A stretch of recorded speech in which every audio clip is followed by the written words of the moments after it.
Fontaine has been celebrating some kind of festival recently. Things are looking pretty lively in the square. They even changed the banners. Huh, there are a lot of people holding cameras. Oh, and they've got candy and snacks too! Looks like everyone's having a good time. Let's go and have a look for ourselves.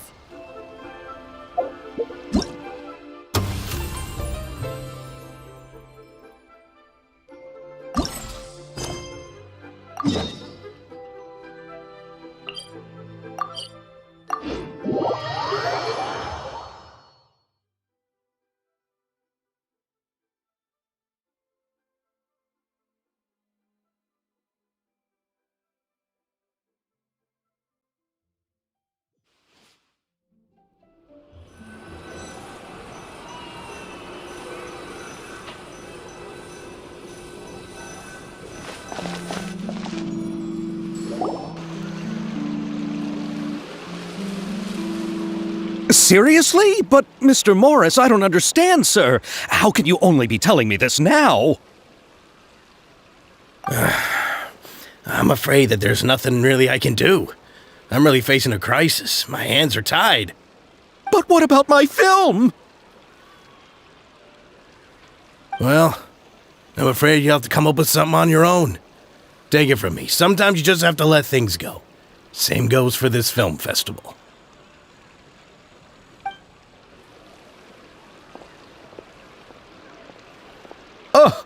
Oh. Hey, isn't that Xavier? So he's back in Fontaine now. Xavier! Oh, why, if it isn't the dear Traveler and Paimon. I really didn't expect to bump into you here at this time. Well, I was doing just fine until I received some terrible news just now. The investor I was working with for my upcoming film has fallen upon some hard times and is no longer able to provide the promised amount of funds. Can't you just find a different investor? Unfortunately, that's not how it works. We had signed an agreement specific to the Fontanalia Film Festival, stipulating that I cannot work with any other investors until the festival is finished. The Fontanalia Film Festival? What's that? Oh, is this your first time participating in Fontaine's Fontanalia Film Festival? Then allow me to fill you in. The Fontanalia Festival was established to commemorate the legendary Loch Knights, who went on a quest to search for the Oceanids and eventually welcomed the Hydro Arconageria. The holiday is deeply connected to the founding of Fontaine, as well as its unique laws and trials. It's one of the most important festivals for this nation. But what's with that weird expression on your face? It's like you're trying really hard to remember something. I was just trying to recall the exact description from the books, in order to avoid any unnecessary arguments over semantics. I usually try to recite things straight from the source. Well, either way, Paimon thinks she gets it now. It's just like the Windbloom Festival in Mondstadt, and the Lantern Rite in Lille. Yes, those are festivals of a similar variety. Who doesn't like a good festival? And just like those of other nations, Fontaine will hold a plethora of events around this time each year. To commemorate the Loch Knights, people will imitate them by putting on special costumes, raising golden cups, and going door to door asking for pure water. But a few years ago, Lady Farina started to find the whole idea a little drab, and so decided to change the part about pure water to sweets. That really doesn't surprise Paimon at all. The whole thing seems more akin to a carnival now, and it's quite popular among the kids. Every year you can hear a bunch of them saying, "Trial or treat." Oh, that sounds pretty fun. But how does that connect back to the film festival you mentioned? Yes, it appears I've strayed off topic. I just got too excited after seeing you. Let me get back to the point.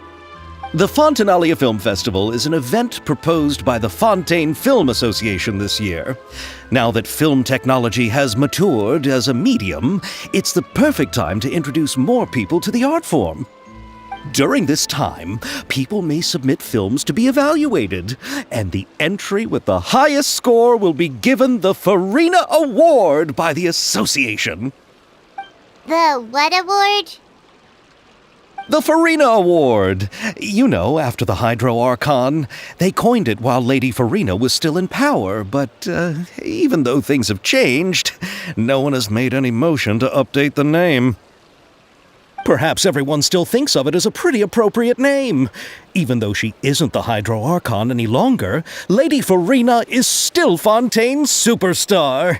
Anyone with eyes can see the way she shines on the stage.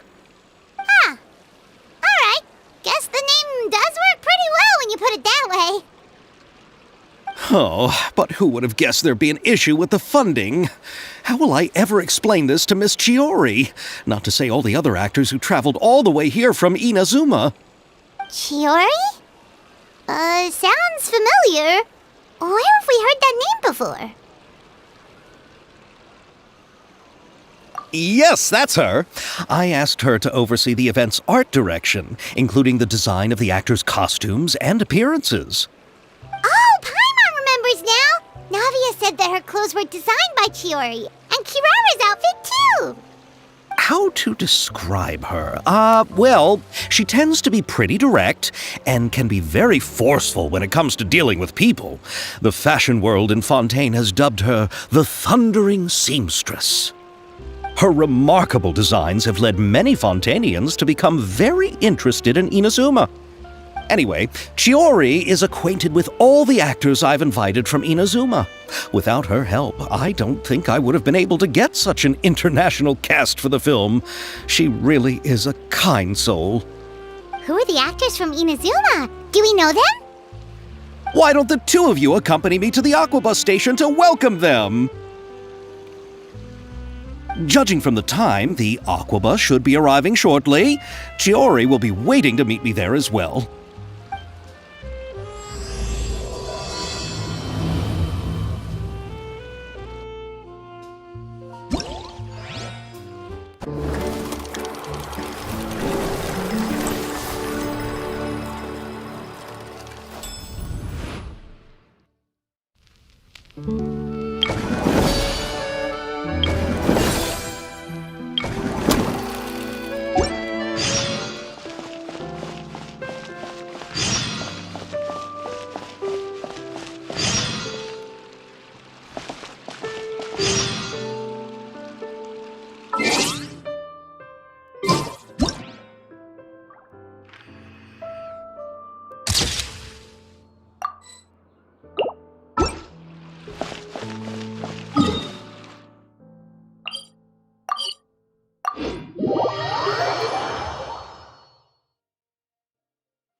Unlimited Mora or unlimited time?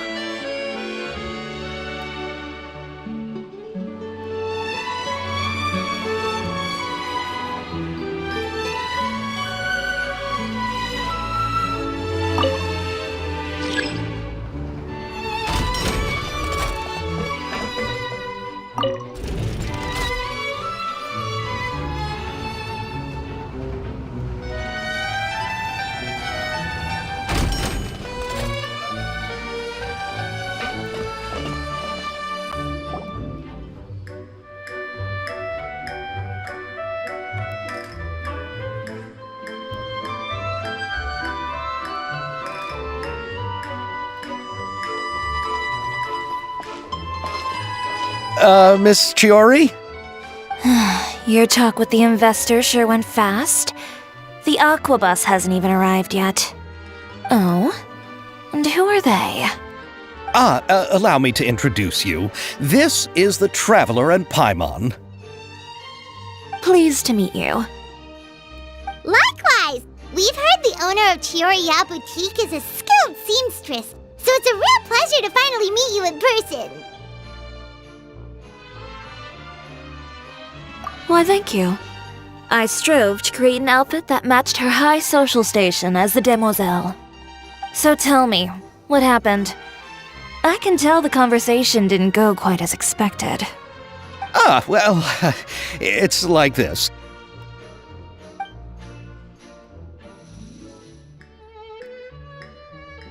Ugh.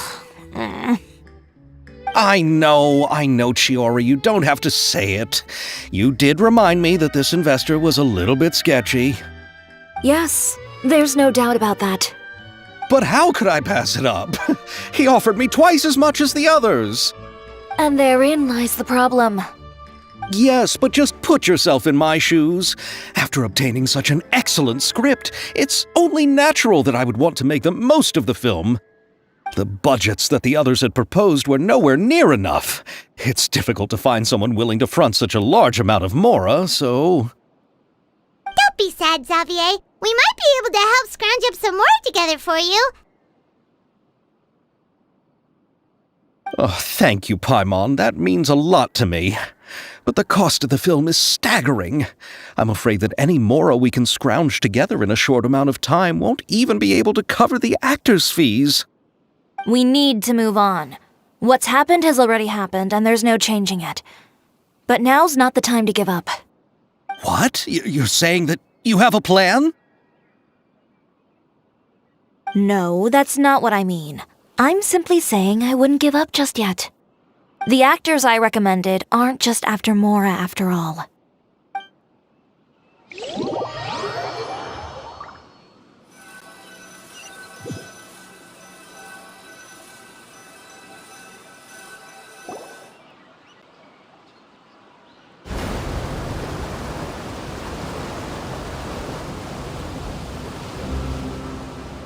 Really? Then where do you live? We Malazines live in Mercy Village. The only way to enter is from underwater. Oh, you must be pretty tired after work every day, right? I mean, you have to swim all that way just to go home. We are so thoughtful. But some Malazines choose to live in the court of Fontaine because it's so much more convenient. This is our stop. Oh, we've arrived, but I haven't even finished chatting with Aval yet. I also enjoyed Aval's introductions to Fontaine along the way. Everything you described was so clear and detailed that we can't help but want to hear more. Thank you so much. I'm usually working here on this aqua bus, so I hope I'll have the chance to see you again. There are still many more places I'd like to introduce to you.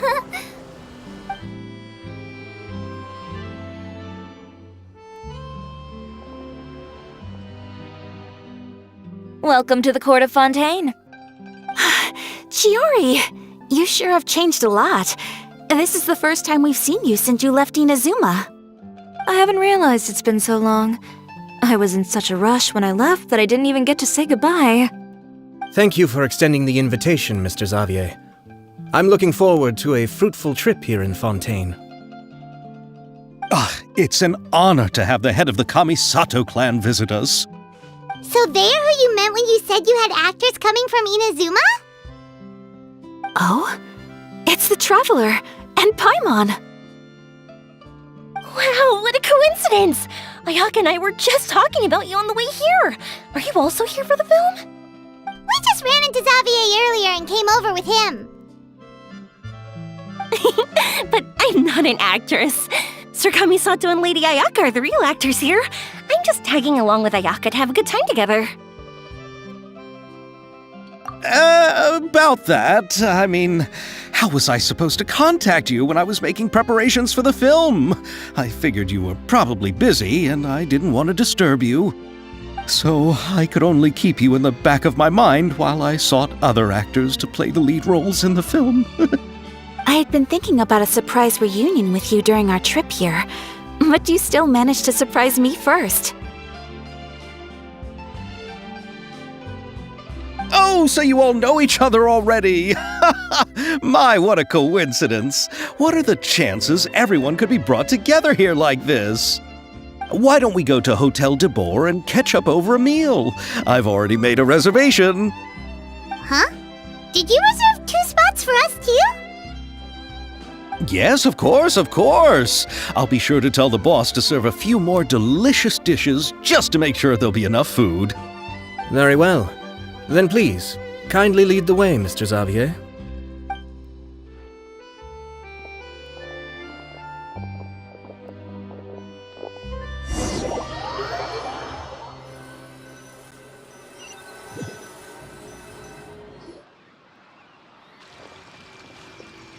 Wow, the buildings in Fontaine are so tall.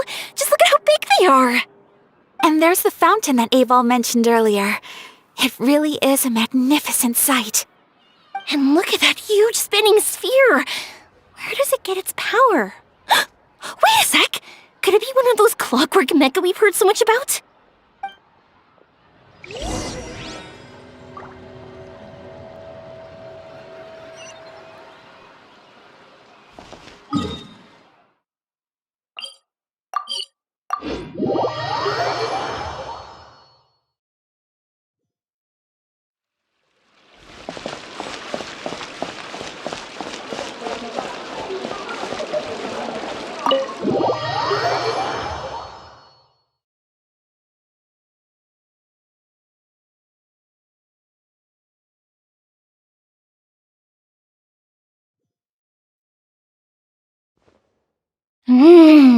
So this is what food from Fontaine is like. It sure is different from what we have in Inazuma.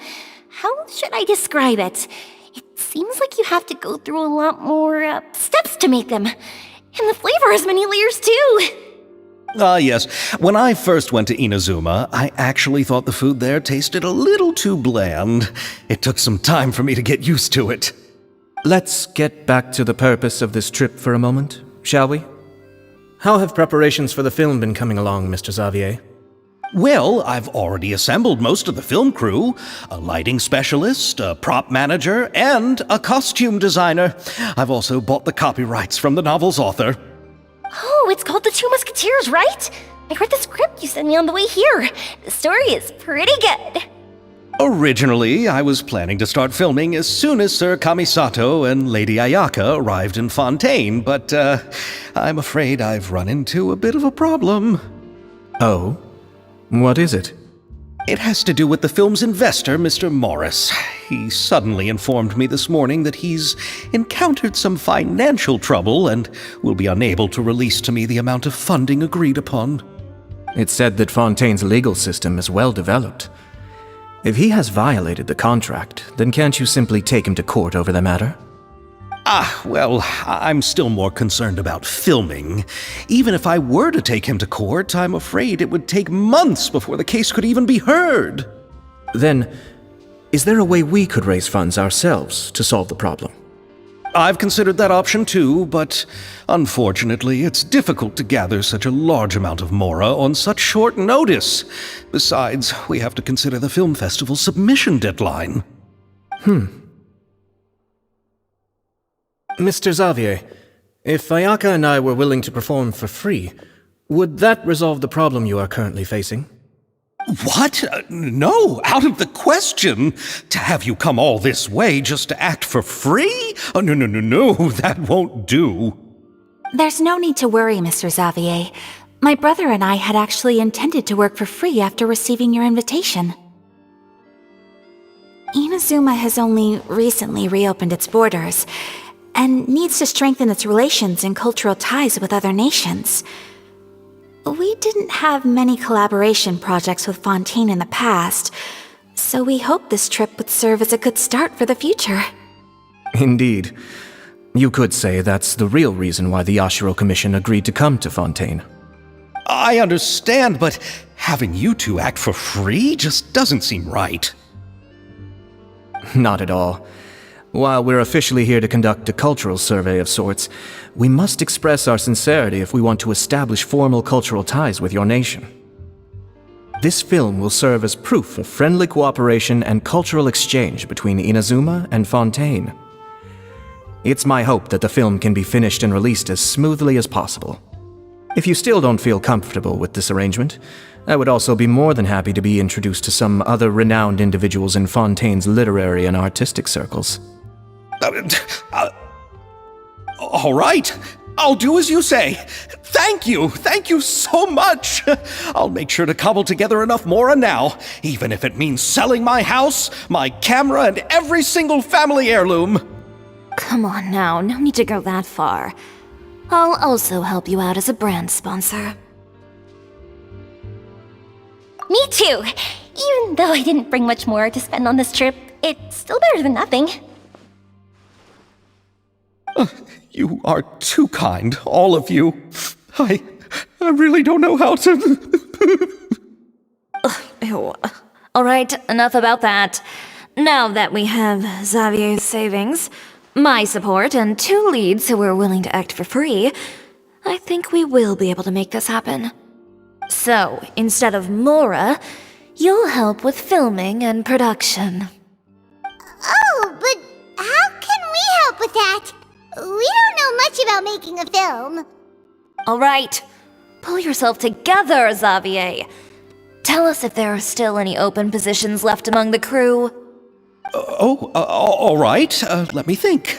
We still need a camera operator, a clapper loader, and someone to manage logistics. I originally wanted to personally serve as director, but I've been too busy working as the producer. So the positions of director and director's assistant will also need to be filled.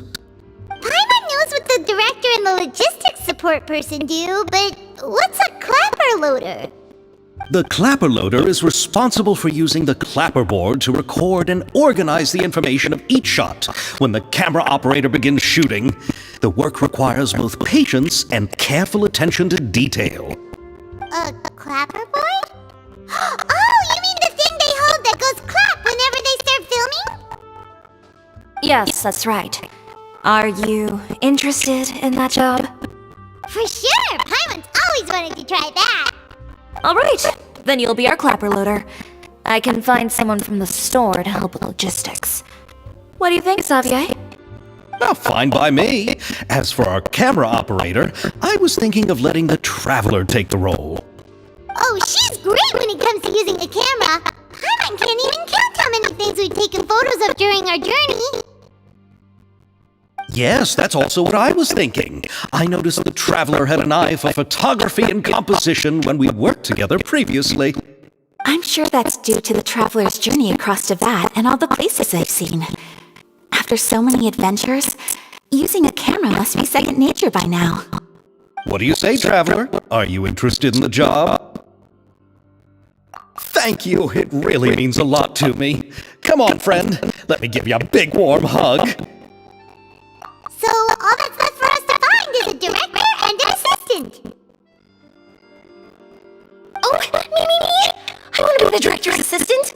All we need to do is help the director, right? I can handle that. All right, then all we need is a director. All the well-known directors in Fontaine are probably also busy working on their own films these days. I'm not sure who will have time to help. Oh, Farina helped out a theater troupe recently by serving as an artistic consultant. She could be a good director, right? Besides, it's not like she has anything else to do right now. Farina? Do you really think Lady Farina would be willing to help us with our humble project? Isn't that the name of Fontaine's Hydro Archon? My brother has already informed me about what happened here in Fontaine. Yep, that's her! She helped out a theater troupe not too long ago, and now she's taking up work as a director!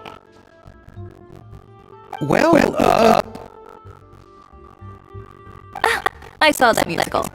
Her performance was perfect, and the storyboards were also excellent. Don't let her former identity intimidate you. She's the best candidate we can think of right now. You'll never know until you give her a shot. Fine, you're right, Chiori. I'll do anything for the sake of my film. Anything! Then I'll have to ask the Traveler and Paimon to show me the way to Lady Farina's residence. I just hope she'll agree to help. Do you need us to also come along? No, there's no need to trouble you with this. Besides, you've just arrived in Fontaine, and I'm sure there are many places you would like to visit. Just leave this task to me. It's part of my duties as the producer. Very well. Then we'll be waiting to hear the good news. I'll go with you. By the way, you might want to consider bringing a gift. Don't worry, we won't simply drop you off at Farina's place. We know Farina pretty well by now, so having some familiar faces there should help our chances. Besides, the whole thing was our idea in the first place. All right, then I'll start making preparations. As for the gift... A gift for someone who was once seen as the Hydro-Oricon. I wonder what you'd like. I recall that Lady Farina once fancied a clockwork ring, so perhaps I should get another exquisite clockwork contraption for her. Huh? Can't you just bring some desserts like the Fontanalia mousse? But wouldn't that be a little too cheap? She does like desserts, though. Is Fontanalia mousse still happening right now? I heard Goodbo tell us on the Uncle Bus that Farina introduced the tradition of going door to door and asking for sweets. To do something like that, she needs a real sweet tooth. I agree with you. If the gift is too fancy, it might actually make her feel more uncomfortable.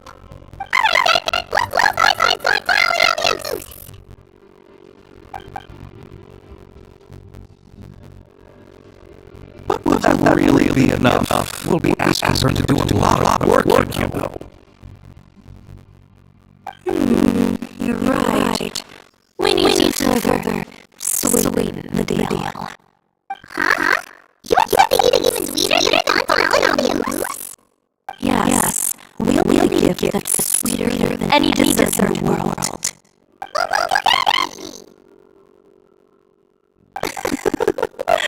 Your words of praise.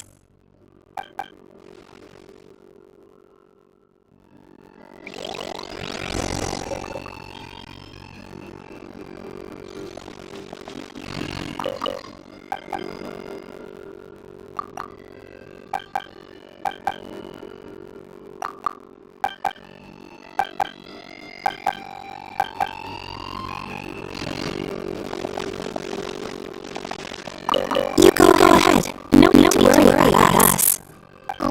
Farina will get prepared. Oh, and if you still need to get down her, just let me know. She'll be making fireworks.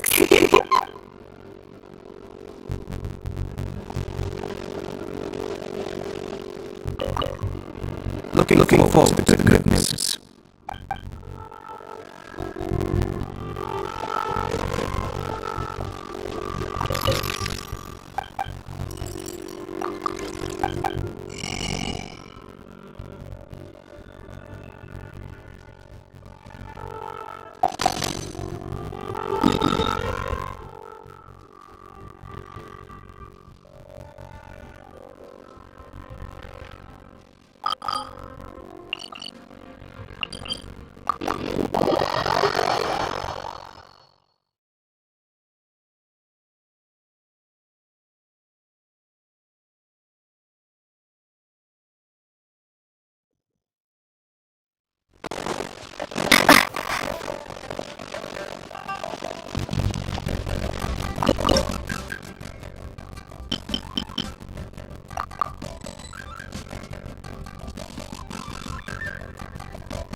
where Farina lives. Okay, I'll go knock on the door.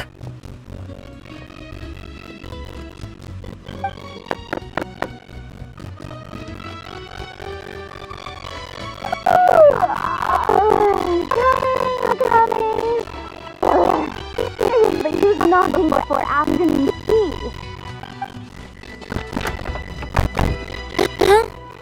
Who are you? Lady Farina, please allow me to introduce myself. I am Xavier, a film director. Hello. Oh, is that the Traveler and Paimon I see behind you? And who's this? I'm Chiori. The one from Chioria Boutique. Hello. So, what are you all doing here? Do you need something? Did you just get up, Farina? It's already past noon, you know.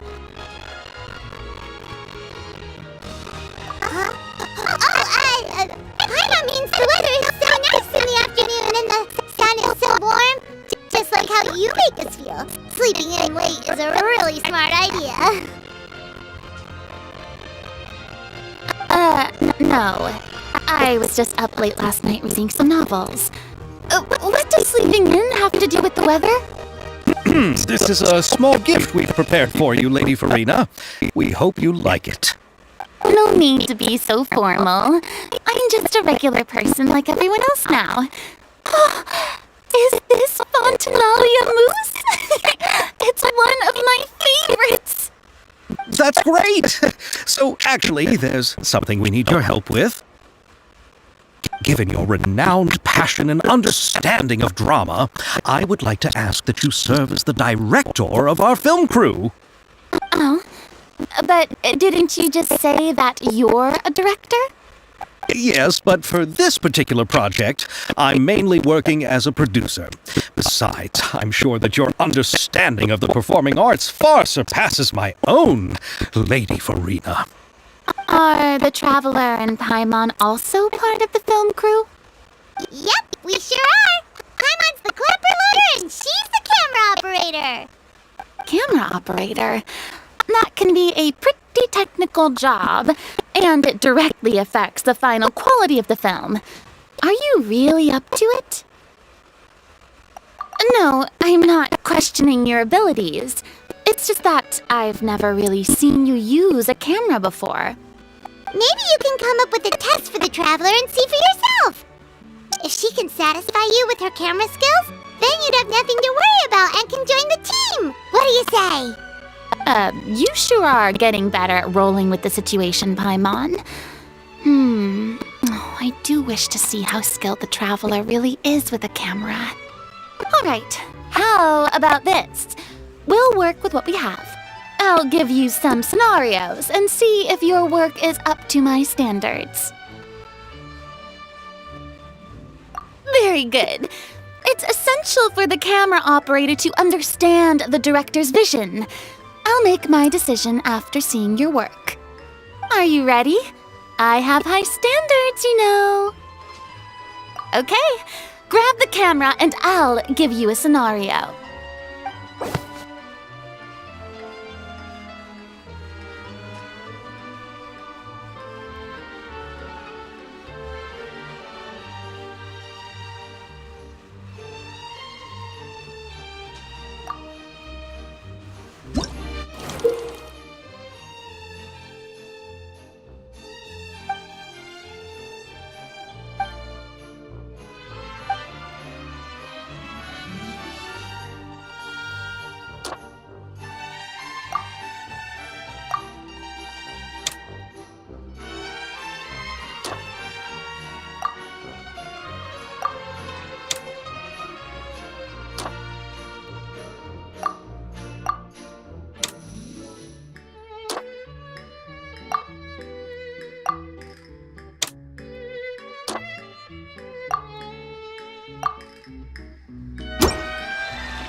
Oh, it appears that you have more skill than I thought. All the shots had a great composition, and I could really feel a connection to the characters and their lines. Yeah! Does that mean you agree to be our director, Farina? Did you think I would agree just like that? After our performance of The Little Oceanid, I've begun to make a name for myself again, you know. In fact, I've already had several troops approach me for the Fontanalia Film Festival. Unfortunately, the scripts were all pretty boring and didn't pique my interest. If others were to find out I agreed to work with you so easily, then, well... Hey, but didn't we have a deal? What else do we need to do to convince you, Farina? Well, what about the pay? Huh? You know, how much you're willing to pay me to be the director? The pay is also an important factor for me to consider, you know. Well, I can offer you this much? What? That's all? If Nervilat were to hear of this, he could charge you with underpaying your labor. I'm sorry, but our crew is in a tight financial spot at the moment. I see. Well, even though it's highly unlikely now that I'll join your crew, there's still something I'd like to ask. Exactly what film are you planning to make? Oh, our script is an adaptation of The Two Musketeers. Huh? Wait, you mean the suspense thriller novel that was a #1 bestseller? Oh, so Farina's read it too. Of course I read it. I've always had a keen interest in artistic works that strike a chord with the populace. I see. It all makes sense now. You must have used most of the budget to pay for the copyright.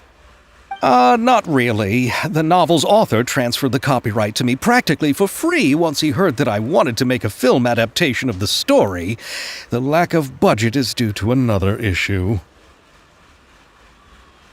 He probably just wants to get his name out there.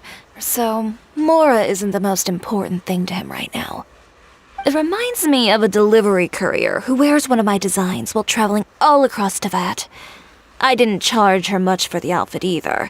The exposure she provides for my brand is well worth it. So, are you a big fan of this story, Farina? Well, it's alright. The pacing of the story is good, but the character relationships could use some work. When I was reading it before, I always felt like some things were left on a rather unsatisfactory note. I have high standards, you know.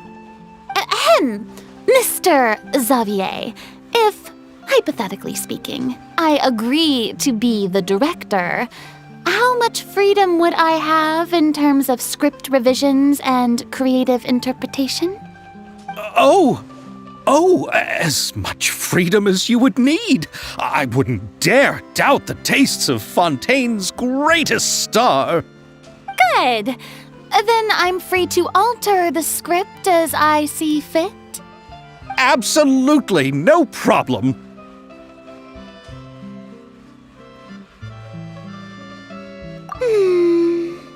All right. It seems that your crew really can't go on without my care and direction. So, you agree? Yes, I agree.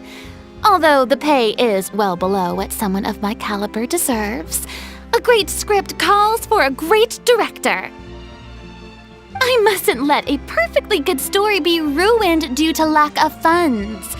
If you have fine cheese and bread, you wouldn't just let it sit on the counter and get moldy just because you lack an oven, right? Oh, Hydro Archon above! I'm not dreaming, am I? Somebody pinch me. There's no more Hydro Archon, you know. And it's still a little early to celebrate. There's a lot that goes into shooting a film. Although the trickiest tasks of finalizing the script and casting the actors have already been taken care of, we'll still need to reserve filming locations. Not to say set up lighting and props. And by the way, since we'll be filming The Two Musketeers, we'll need to find an action choreographer. Ideally, a professional who has actual experience with muskets. Yes, I've thought about this as well. I was hoping that you might know someone who could handle the job.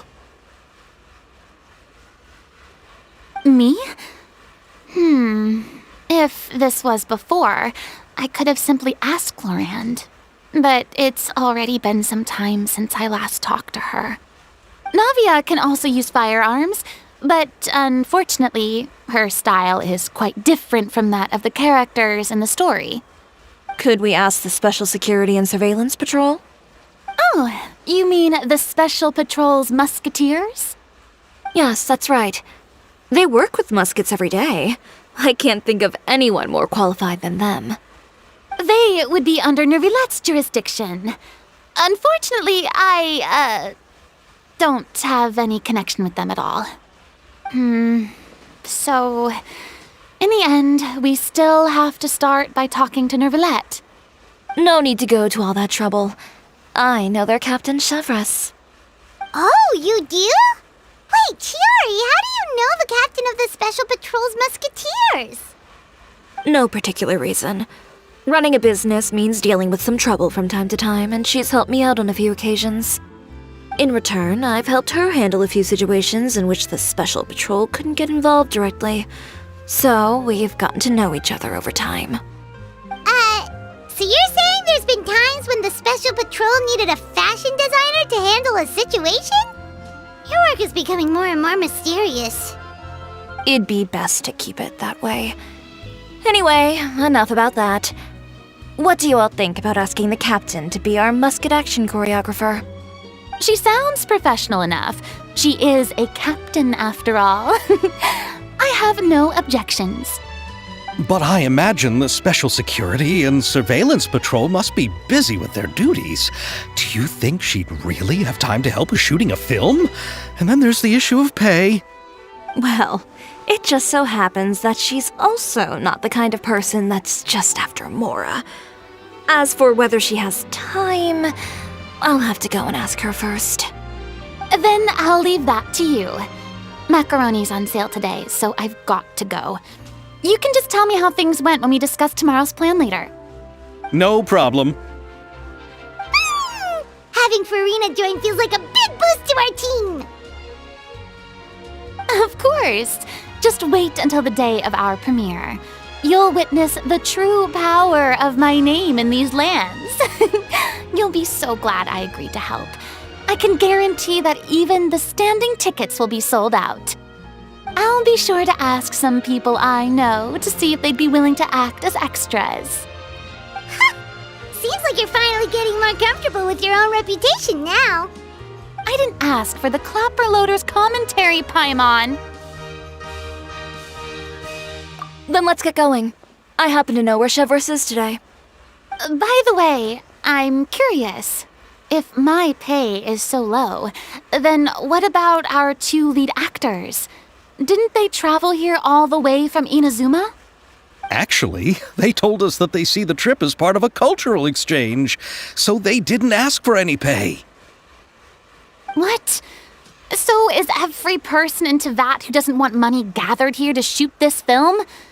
Don't tell me Chiori isn't being paid either.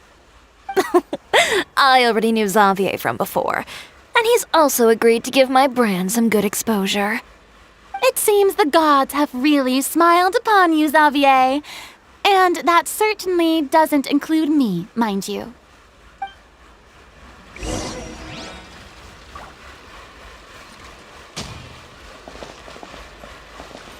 Besides the macaroni, I should also pick up some tomato sauce.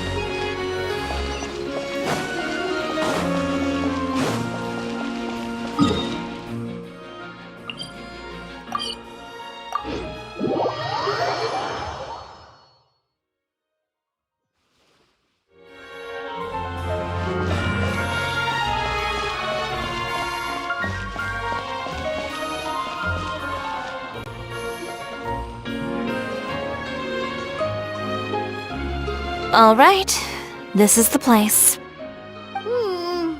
But where's the captain? There's hardly anyone around here. She's over there. The one with an eye patch reading in front of the newsstand. Oh, her! Paimon could tell there was something different about her. She seems kinda intimidating. Please wait here for a moment. I'll go fetch her. She's working now, so you might not want to get in her way. Working? But isn't she just standing there and reading a novel? Just trust me. Oh, alright, let's see what happens then. Chiori sure is a mysterious person. She claims just to be a fashion designer, but she knows all these powerful people. The court of Fontaine isn't particularly tolerant of visitors from overseas, so it isn't easy for a foreigner to promote their brand here. Even more so in the competitive world of fashion. Even a local like me just trying to make a film has to face all kinds of challenges, so I can only imagine what Chiori has been through to get where she is today. I'm sure that having more connections has definitely worked in her favor. Reading on the job? Detective novel. One main character? No. Multiple. Branching storylines. I see. How's the plot coming along? One of the main characters is about to make a choice that will affect the rest of his life. I'd wager he's going to make the wrong choice. Any way to speed things up? There's something I need your help with. You know that doesn't depend on me. It all comes down to what the character chooses. Which is exactly why I'm here to help.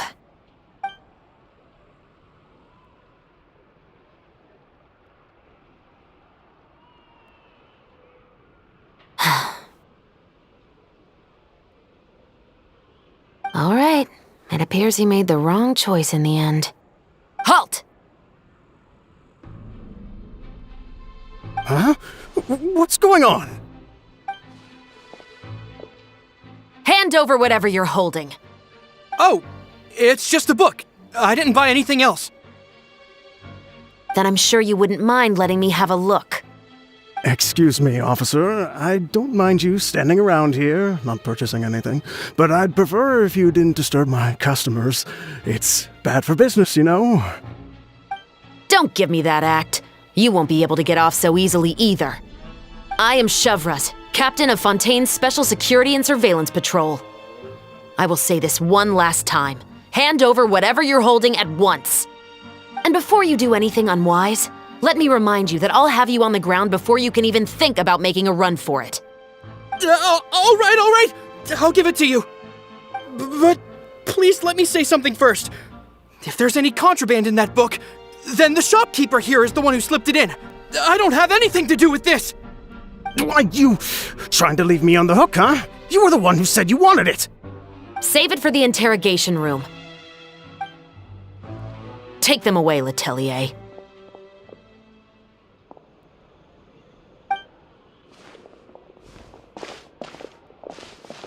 What's going on here? 1 second you're reading a book and the next you're escorting people away. And who are... Oh! Aren't you the traveler who's been all over the papers recently? Chiori, I'm assuming what you wanted to ask me about has to do with them, right? Maybe I can let you in on what's happening then. Now that Vacher has been brought to justice, no new shipments of synth will be made and distributed to sellers. The Fontaine guards have been busy collecting the remaining synths still circulating on the market. Thanks to a tip from our reliable source here, this should be the very last batch. Oh, so you were pretending to read a book in order to catch the bad guys! Oh, Paimon almost forgot to introduce ourselves. Paimon is Paimon, and this is the Traveler and Xavier! Hey, I'm Chevreuse. You probably already heard me introduce myself, so I won't bother repeating it. Yeah, why didn't you make a move as soon as you had the chance? Were you worried that my intel wasn't accurate? No, I wanted to see if the shopkeeper would turn himself in first. All he had to do was come up to me and say that he didn't know where the synth had come from. If he did that, then I wouldn't have had to press charges on him. He had the whole day to turn the synth over to Chevreuse. But instead, the moment I came up and blocked Chevreuse's line of sight, he took the opportunity to sell it off. Yep, he made the wrong choice, even though the right choice was right there in front of him. But you knew they wouldn't make the right choice. Yeah, I knew. I was just hoping I'd be wrong for once. Enough about that, though. What did you want to ask me about? Oh, you see, it's like this.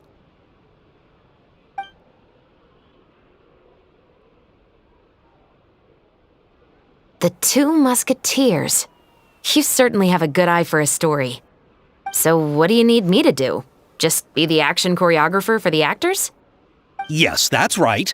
I want to make sure we get all the details right.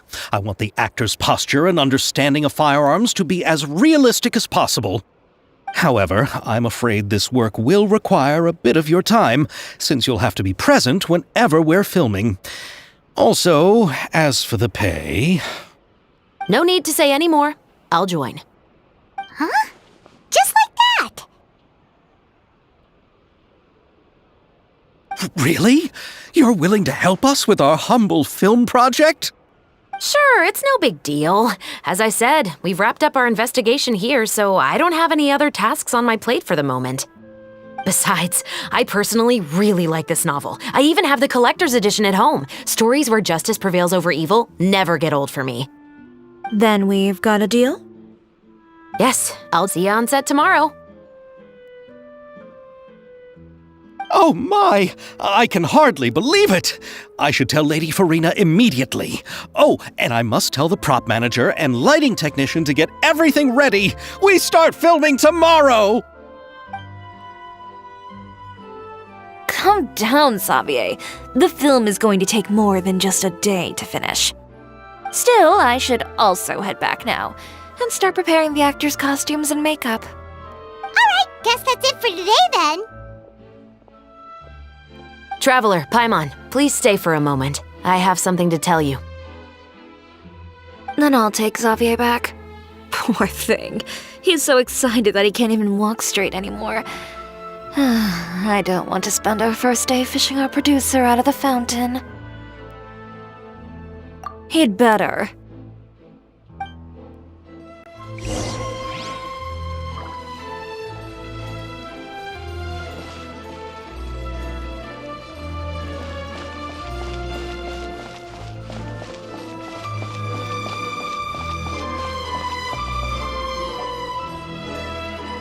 So what did you want to tell us, Chevreuse? Have you read The Two Musketeers? The story is about a pair of children born into the household of a baron and their struggle to survive together and take revenge for their mother. They were raised at the baron's estate where their mother worked as a maid. The two were illegitimate children that the baron had with the maid, so they were never treated well by anyone. One day, upon returning home, they found their mother had been murdered and left dead on the floor. It was quite evident that the culprits were the other members of the baron's household, who never had any kind words to say to them. However, the baron was able to exert his influence and keep the whole thing under wraps. The mother's death was eventually deemed as a suicide, and there was no chance of bringing her murderers to justice. The two siblings decided to flee and someday avenge their mother. Many years later, members of the baron's family suddenly started turning up dead one after the other, all killed by gunshot. A rainbow rose was found on each of the victims' bodies, being the flower that the kid's mother liked best. The baron believed that the mother's soul had come to take vengeance on him, so he lived in fear each day. But it was actually those two siblings who had fled all those years ago. They relied on each other to survive and trained day and night, eventually becoming adept musketeers. They used all of their abilities to collect evidence and clues before executing their plan and exacting revenge on the baron. Their actions let the truth behind their mother's death be known to all. That's quite an exhilarating story. Yep, The Baron got what he deserved for his evil deeds, and justice was able to prevail. It was just the kind of story I enjoy. Oh, so is that why you were so willing to join our crew, Chevreuse? You could say it was one of the reasons. Oh, you mean there were other reasons too? I've read the reports about you. Whether it was at the trials or when you lent your hand to resolve our nation's crisis, you've shown that you've got a strong sense of justice, as well as a great mind for deductions. Yes, you're as sharp as I expected. It seems you've experienced many similar situations before. There's been a recent murder case involving Muskets. The perpetrator's methods appear to be very similar to what is described in the novel. Huh? Really? But Paimon didn't see anything about that in today's papers. The Marechaussee Phantom hasn't yet released any information to the public because the investigation is currently at a standstill. The murderer is extremely cautious. A murder involving firearms? But not that many people use those in Fontaine, right? Impossible.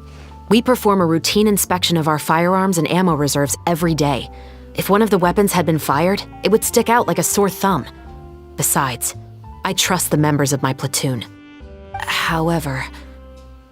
Well, that's all I can disclose about the case today. Huh? What do you mean?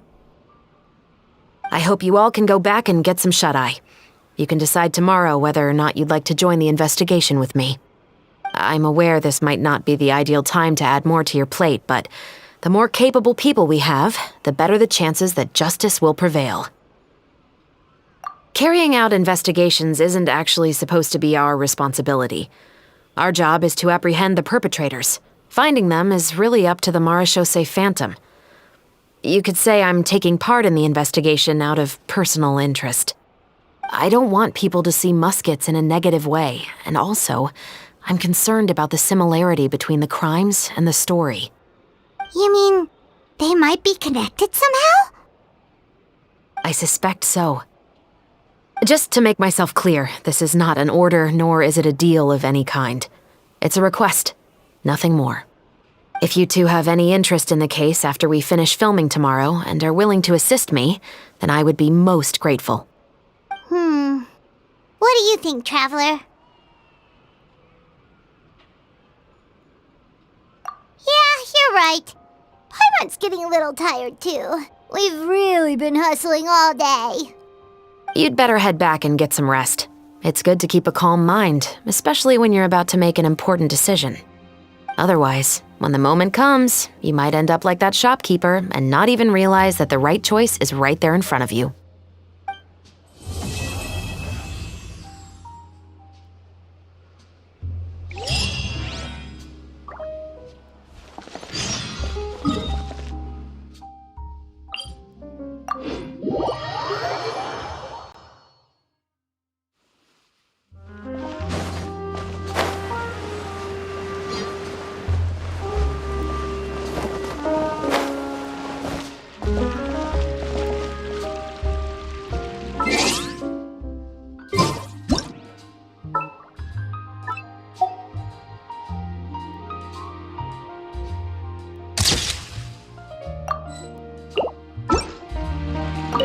Oh, how lucky I am to have so many kind-hearted people assisting me.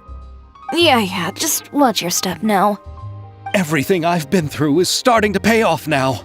There finally is a light at the end of the tunnel. Ah, I see it now. What lies before me is a whole world of hope. No, what lies before you is the fountain. I hope you can start seeing clearly, or you'll end up taking a dip in it.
Hey, I'm not guessing.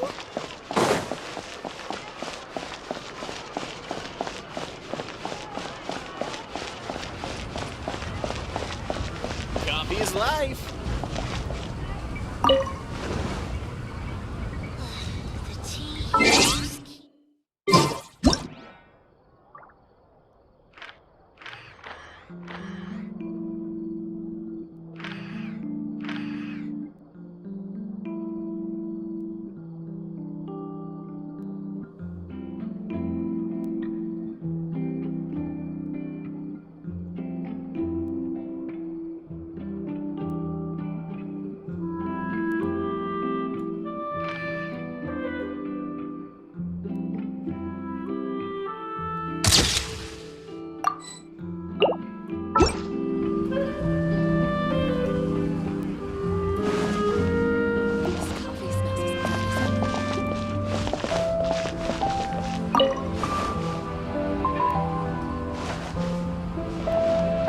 Coffee is life.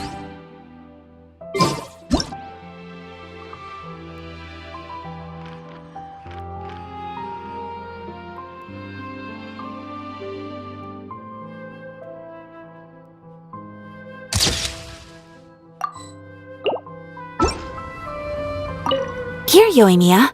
Try some conch madeleine. No, you ordered it, Ayaka, so you should be the first to try. To be honest, I ordered it for you. You're fond of desserts, aren't you? Well, in that case, I guess I shouldn't refuse. Let's try some together. All right.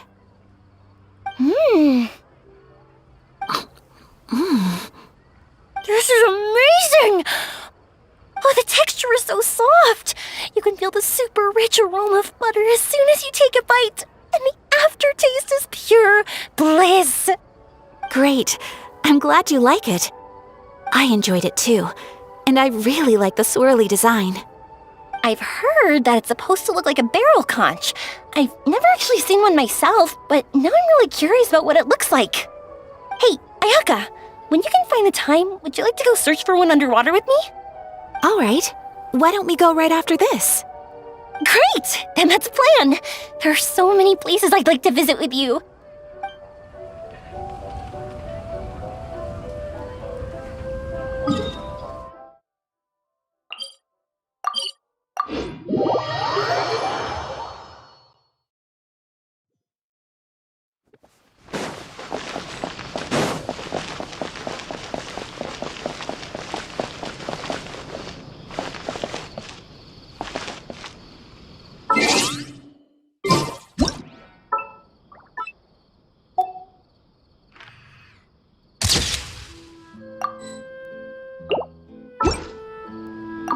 Indeed, Monsieur Neuvillette. I'd very much appreciate hearing your thoughts on everything we just discussed, including my initial proposal and the general direction of our potential cooperation. Your proposals are reasonable and quite well thought out. Your sincerity and wish for our mutual success was evident in your words, so there's no need to be so modest. Thank you. So, what's your decision? If you're asking for my personal opinion, I'm willing to cooperate in full based on my own opinions and my impression of Inazuma's culture. However, Fontaine doesn't run simply based on the feelings of one individual. I'm sure Inazuma must be the same. Everything must be done in accordance with the regulations that are in place. Yes, of course. I will submit a written proposal outlining the details of our potential cooperation to the Palais Mermonia within a week. And I look forward to hearing from you.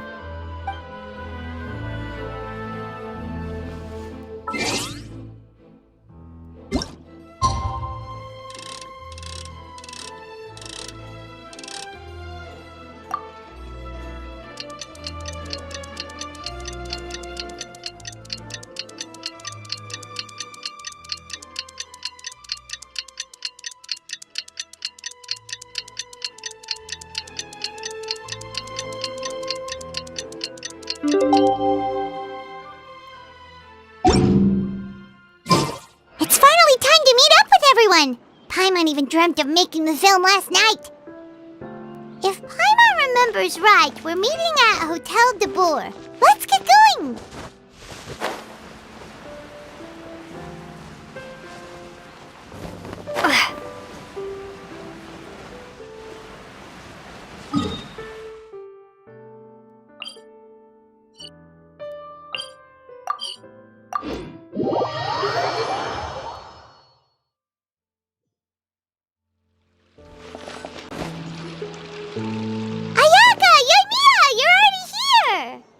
Good morning.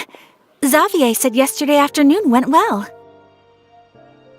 Yeah, and how about you, Ayaka? What were you up to yesterday? After we split up, Ayato went to see Udex Nervillette at the Palais Mermonia.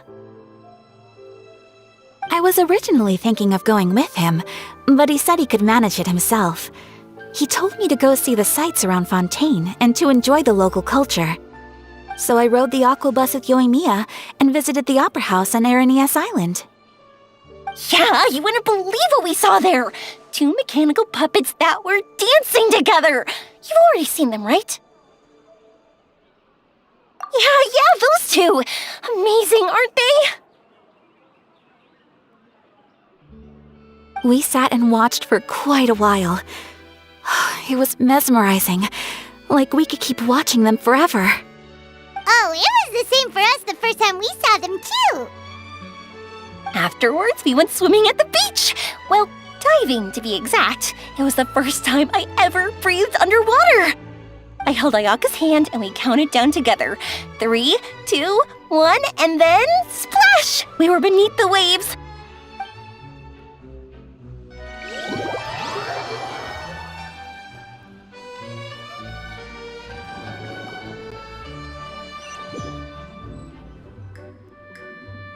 At first, I didn't dare to open my mouth. But once I couldn't hold my breath any longer, I decided to take a big breath in. Turns out the water wasn't as salty as I imagined. It didn't really taste like anything at all. Before I knew it, I was breathing like normal down there. It was an amazing feeling. Ayaka said I was too nervous and needed to loosen my grip. She got used to everything way faster than I did. I knew that the Traveler could do it, so I had no doubt we could do it too. That helped me feel at ease as soon as we dove in. The underwater world in Fontaine truly is beautiful. I love seeing the Romaritime flowers blossoming underwater, like little candles lighting up the streets at night. Yeah, and there were so many creatures that we've never seen in Inazuma. Like those fish that shimmer like a sword blade. Whoosh! Oh, and those big fish that call when they see people. Ooh. Oh, you mean Hunter's Rays and Blubber Beasts. I just love the name Blubber Beast. Just wait till Pops and the others hear about this. They probably won't believe a word I say.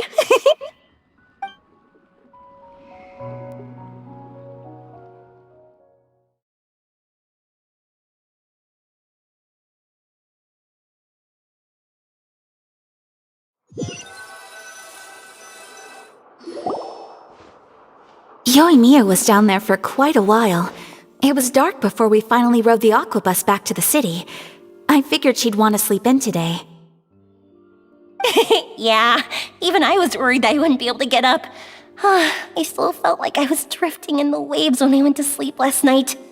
But as soon as I woke up today, I remembered that we'd all be shooting a film together and I was ready to go. Speaking of the film, where's everybody else? My brother and Xavier were speaking to the restaurant owner about using the place as a filming location. They should be here soon. As for the others, We're here. Please excuse my tardiness. I just finished the Special Patrol's 6-mile morning jog. Wait, 6 miles? I'm so tired. I heard you all chatting, so I decided to come down. I sure could use some of that endless energy everyone else has. Good morning, everyone. Morning. Can someone fetch me a cup of coffee? More milk, hold the sugar. Sure, I'd be happy to do that for you. No, you can't go anywhere. Please, have a seat over here so I can get started on your makeup. Ugh, the last thing I want is coffee stains on my costumes. I can get the coffee. It's the perfect job for an assistant.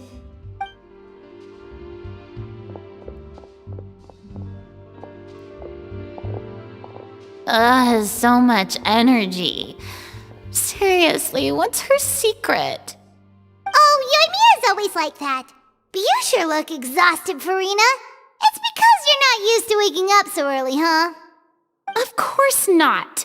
I spent the whole night reading the novel from cover to cover, marking sections that either need to be omitted or adapted. Wow, Paimon didn't expect you to be so thorough.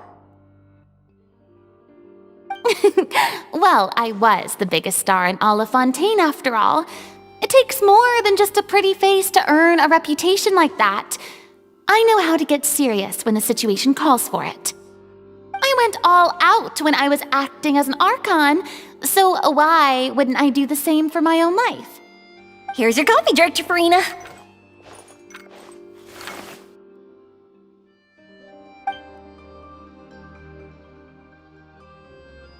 Oh, thank you. The sound of being called director and the aroma of coffee feels almost as refreshing as hearing the birds chirping in the morning. Oh, it seems everyone has managed to arrive on time. We've reached an agreement with the restaurant owner. We are free to use the second floor to shoot our film. Really? That's great!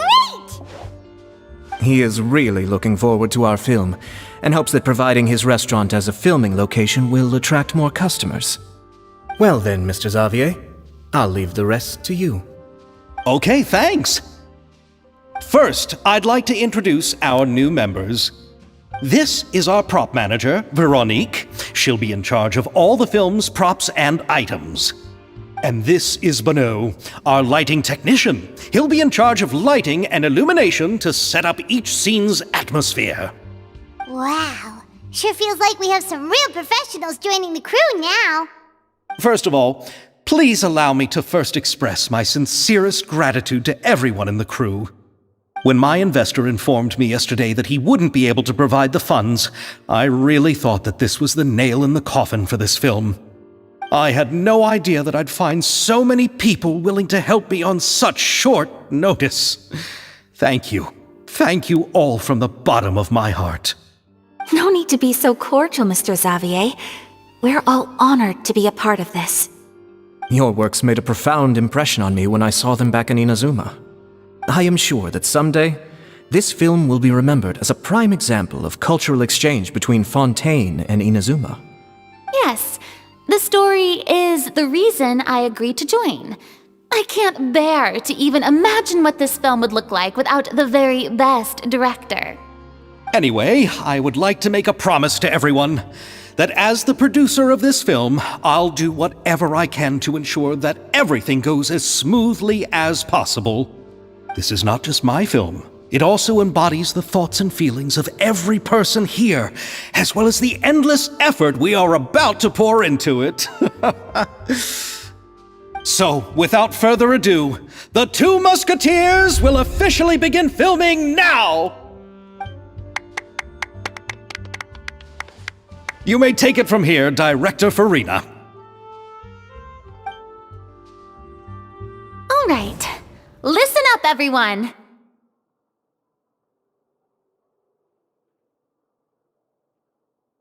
The first scene takes place when the two young musketeers are living at the Baron's home, still unaware of all that is about to happen to them. We'll need props and lighting to set the scene.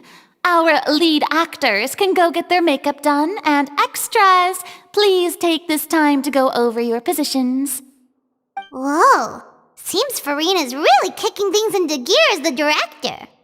Is everyone clear? I don't want anyone traipsing around the set like umbrella finches. All right, cameras will start rolling as soon as the set is ready. Let's make a film that'll make some serious waves in Fontaine. Not the kind of waves that drown people. I mean, the good kind of waves. Seems like she's still a bit traumatized by that. Anyway, let's go see if there's anything we can do to help.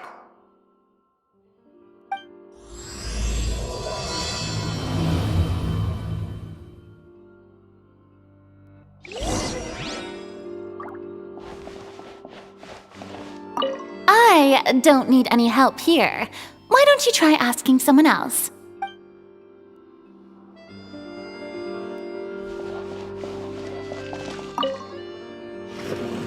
How about here? A little more to the left. You got it. Hey, Yoimiya, do you need a hand? No, I'm fine. You know, doing the lighting is kind of like designing a fireworks show. It's interesting to imagine what kind of atmosphere the lights will create. I heard that the Traveler will be operating the camera and Paimon will be the clapper loader, right? Those roles are just perfect for the two of you. Really? Is that because it'll be easy for Paimon to hold the clapperboard while flying? Well, sure, there's that, but that's not exactly what I meant. I just think that after all your journeys together, you two must have developed a super close bond and just naturally know how to work with each other. If I'm not mistaken, the director will want the cameras rolling as soon as the clapperboard goes clack. Oh, I see! It's amazing to see the magic behind filmmaking. Yoimiya, we need lights over there, too. Oh, on it! I've got to get back to work. Chat with you later. Oh, it's exciting to see so many people working together to bring the film to life.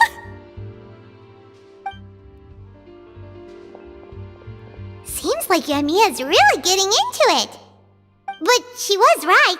We do have a super close bond, don't we? Paimon's really happy to hear that.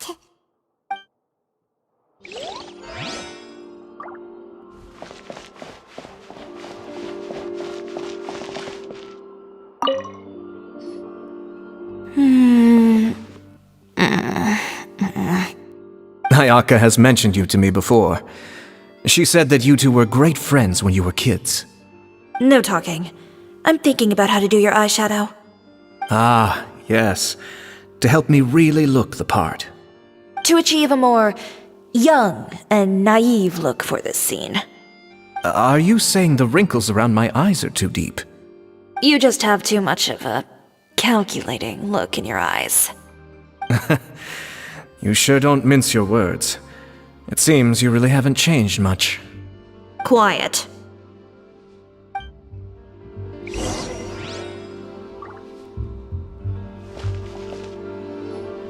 So, this is a real musket? No, it's just a prop weapon. Not bad. Have you seen a real musket before? Only in books and newspapers. I made this one based on the relative shape and proportions I saw in reference images. When we're filming, some special gunpowder will be applied around the muzzle, which will help create the flash and smoke effects of a real gun being fired. Which means it'll be up to the actors to portray the recoil. That's right. The sound effects for gunshots will also be added in post-production. Thank you, Veronique. I think I know where to start now. However, the musket's gears and firing pin could still use some work. Adding some wear on the metallic components will make them appear more realistic. Also, be sure to rub the muskets with some oil each time before we start shooting. That'll give the impression that the firearms have been well maintenanced. Good point. You seem to know a lot, Miss Chevreuse. I assume you use these types of firearms on a regular basis? Yes, I perform routine maintenance on my weapons every day. Just like we as people need to eat and sleep, muskets need to be cleaned and maintained. I also perform similar care for my sword every day, and familiarize myself with its shape and weight, to the point where it feels like a natural extension of my body. Yes, this way, our weapons will never betray us in the heat of battle.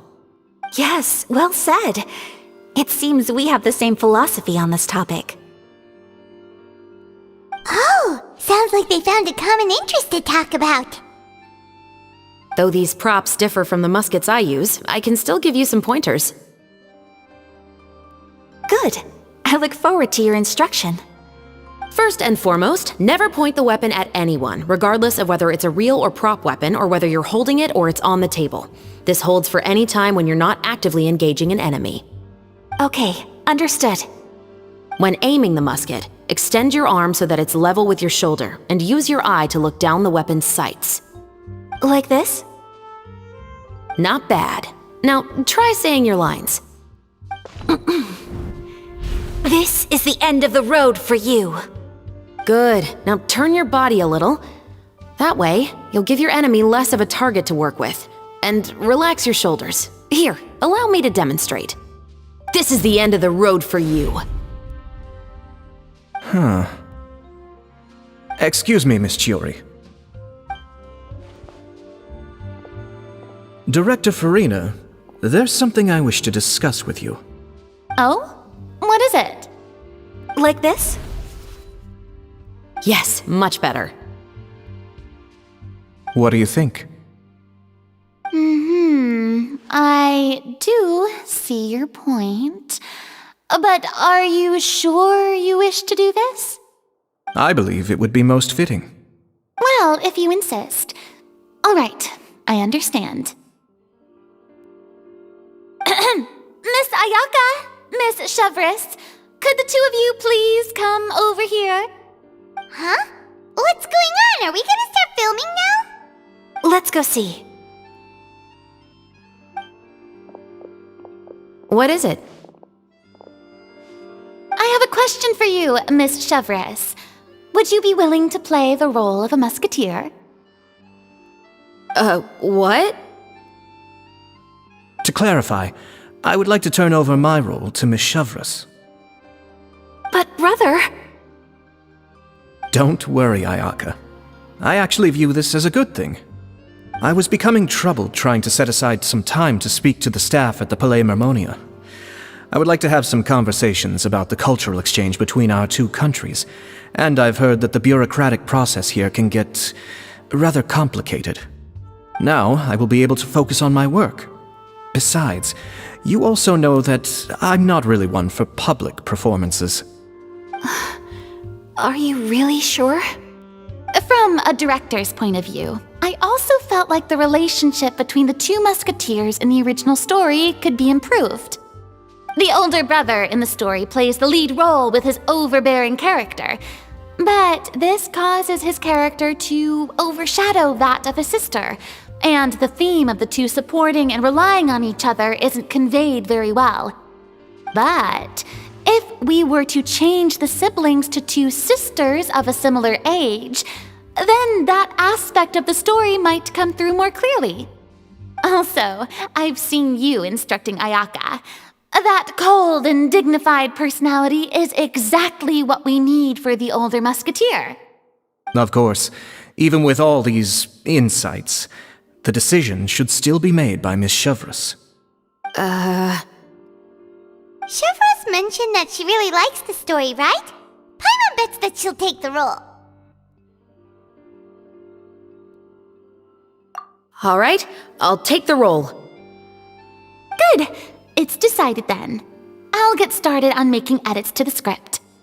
We'll also need to make some immediate adjustments to the lighting, props, and costumes. I have a feeling that our adaptation will be even better than the original story. You're doing a great favor for me, Miss Chevreuse. You have my gratitude. Don't mention it. I like this character, so if anything, I should be the one thanking you. Well, since my brother is the one who brought up the idea, I suppose there's no need to worry. Let's go, Miss Chevreuse. I look forward to working with you.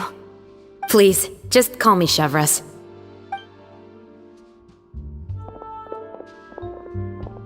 Seems like you're really going out of your way to solve the problem I was having with your makeup.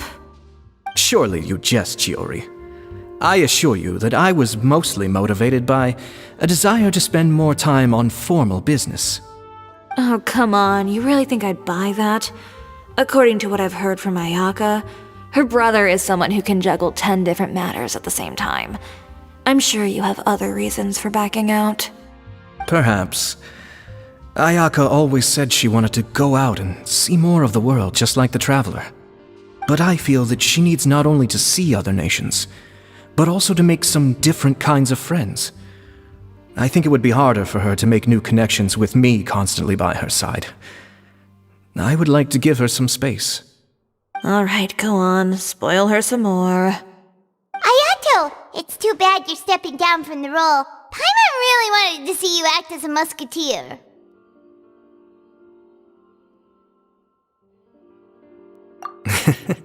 No need to poke fun at me. I'd wager that you also felt that I wasn't the best candidate for the role. It's a little hard for Paimon to imagine you saying those lines. Yes, I've made an appointment to meet some people from the Palais Mermonia. Now, I will have some more time to prepare.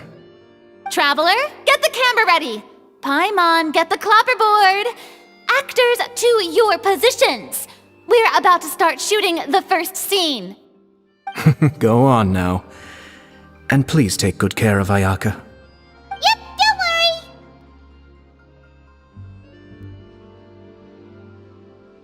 Thank you. I look forward to seeing the film when it's finished.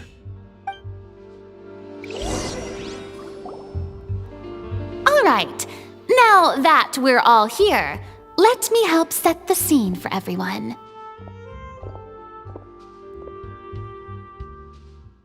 The first scene takes place when our two main characters are still living at the Baron's estate.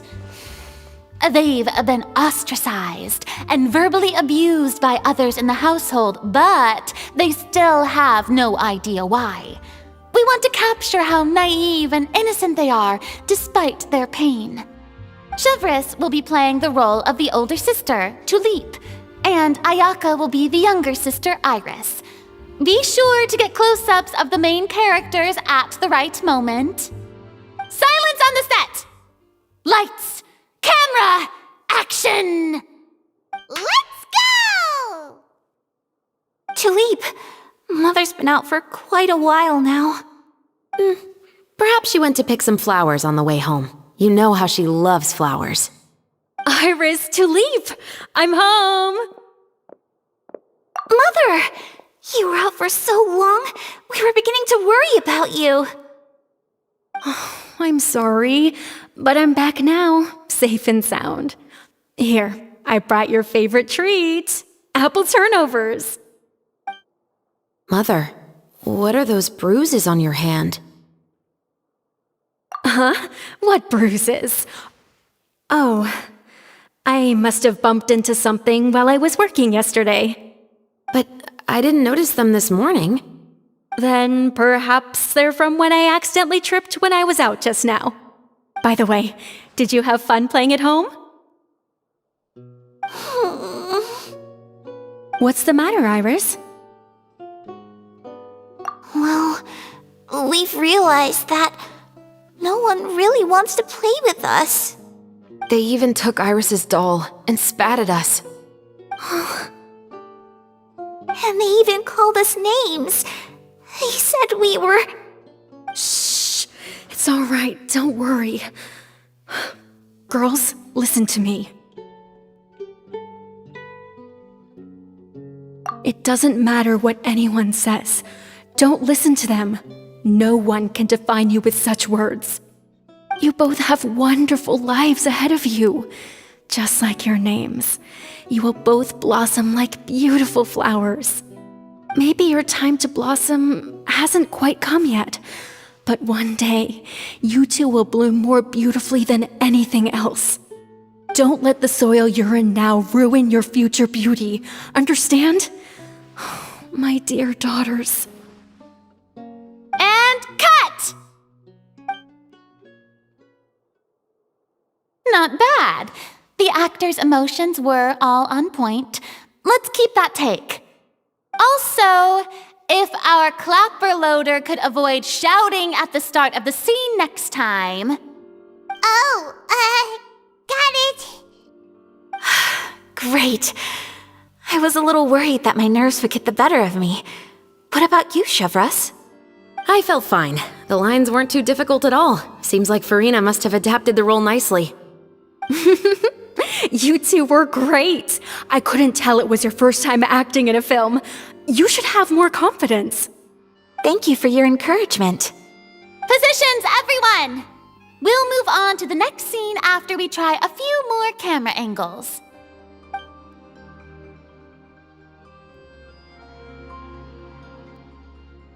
This scene is when our two characters return home, only to discover their mother has been murdered. Ready? Lights! Camera! Action! Mother, we're back! Mother?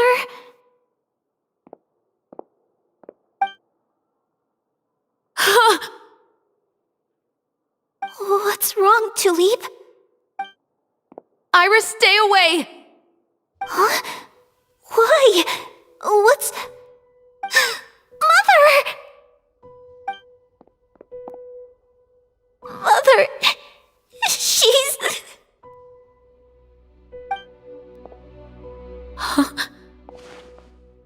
There's poison in this cup.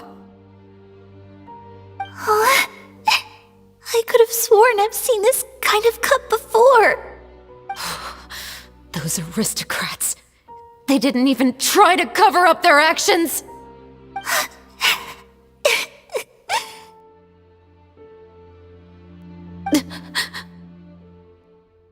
Iris, we need to leave this place. Leave? But now that Mother is gone, where can we even go? Anywhere. All I know is that we can't stay in this house. But are we just going to let them get away with this? We'll have our revenge, I promise you. Just not right now.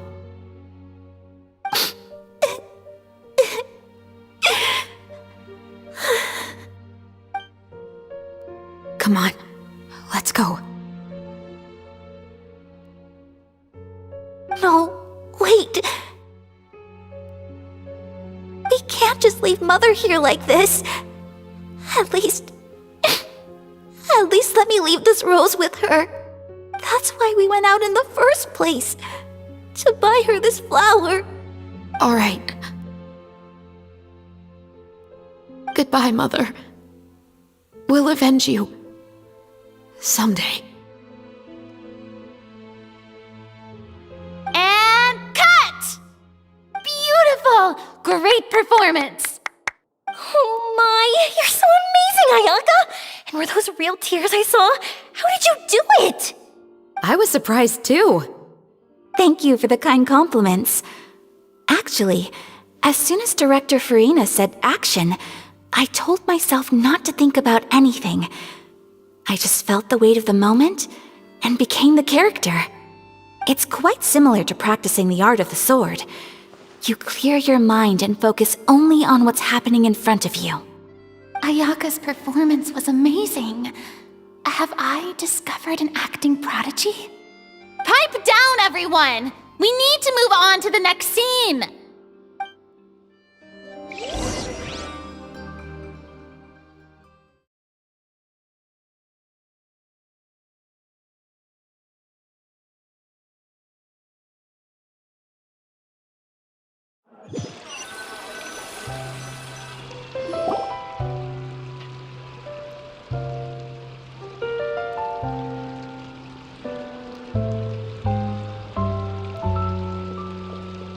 Huh?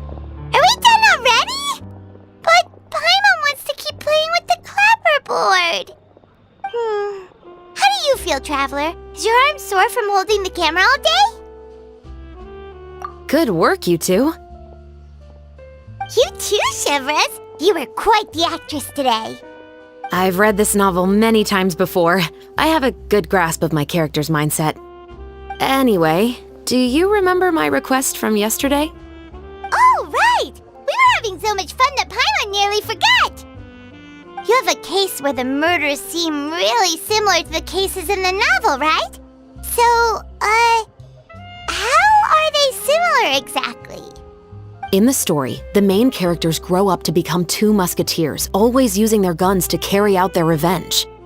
And on each of the victims, they'd place a rainbow rose as a signal that they've returned. Yes, that's correct. We found rainbow roses just like in the novel. Seems like you're connecting the dots now. Oh, that does sound pretty concerning.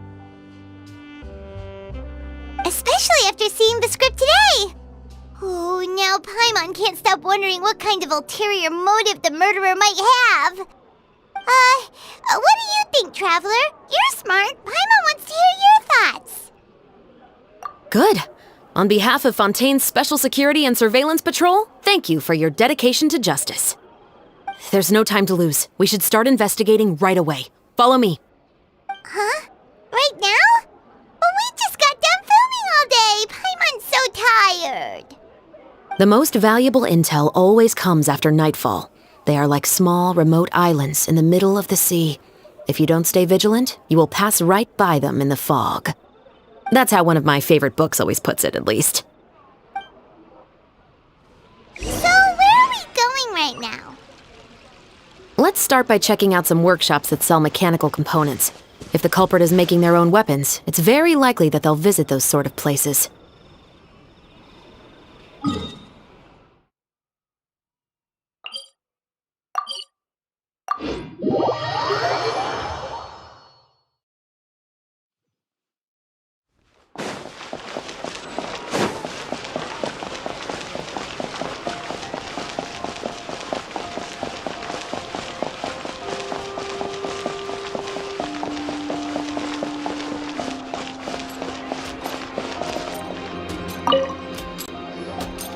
Welcome to Le Show's Clockwork Workshop. How can I help you?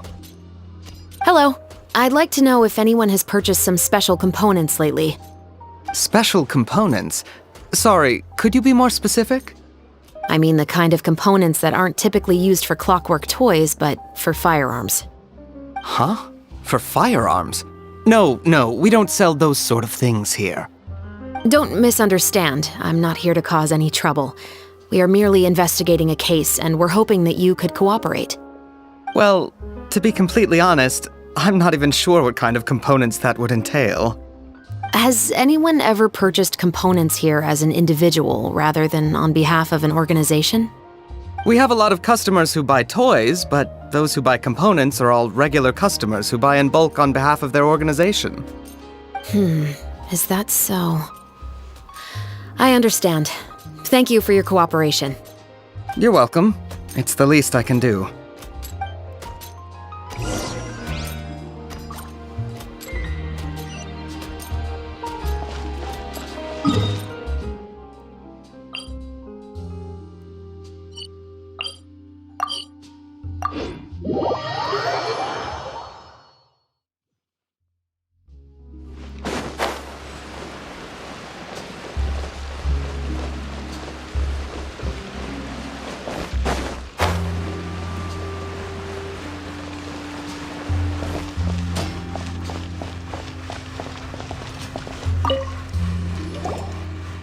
Oh, hey, Chevreuse. Run out of oil for your musket again? Hello, Estelle. I want to know if anyone has come to your shop recently to order some firearm components. Oh, is this another case? Let me think. I don't think so. Some people have requested that I make some prop guns for the Fontanalia Film Festival, but I refused all of those requests. Oh? Why's that? Because there's no profit! I only make things here that can do some real heavy lifting. I don't have the energy to make some new molds just for the festival. Then has anybody come specifically looking for mechanical components? Well, I usually sell off my scrap to the Fleuve Cendre. I don't typically give them to one specific person. I understand. Thanks for your cooperation. Don't mention it. Always happy to have the Musketeers' patronage. Seems like we haven't found any leads to go off yet. Yeah, unfortunately. All right, let's head to Fleuve Cendre next. Huh? Are you sure? People might not be so thrilled to see the captain of the special patrol there. You think so, huh? Then I guess you don't know. Huh? Know what? That I grew up in Fleuve Cendre.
Hello, I'd like to ask some questions.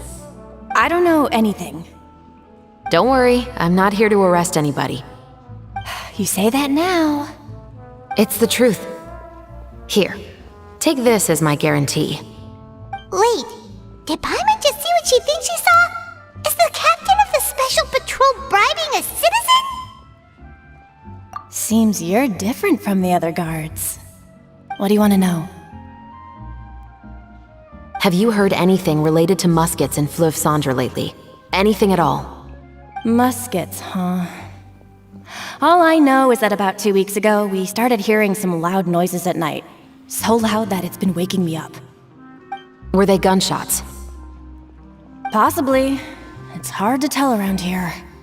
Someone's house collapsing, a pipe exploding somewhere, it's all the same.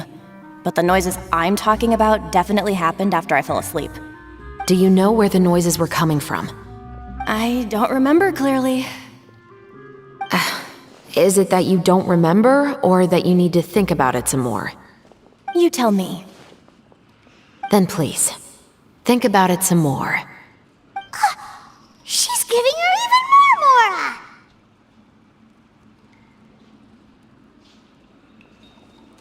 The noises came from the end of the Southern Waterway.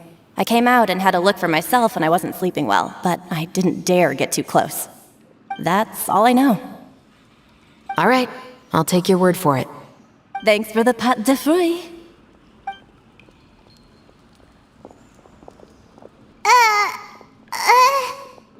No need to be surprised. I grew up here, remember? I know how to get people around here to talk. My apologies, I'm all out of sweets. Though I do have some other tempting snacks in my custody. Fries, fried chicken, and even onion rings. But taking care of junk food is my responsibility. You're better off sticking to your normal, nutritious diet. Now then, let's keep going.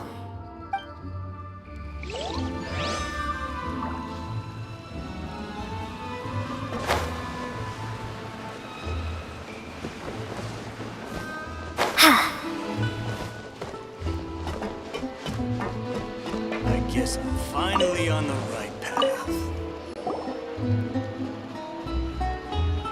It's been a while, Tetro.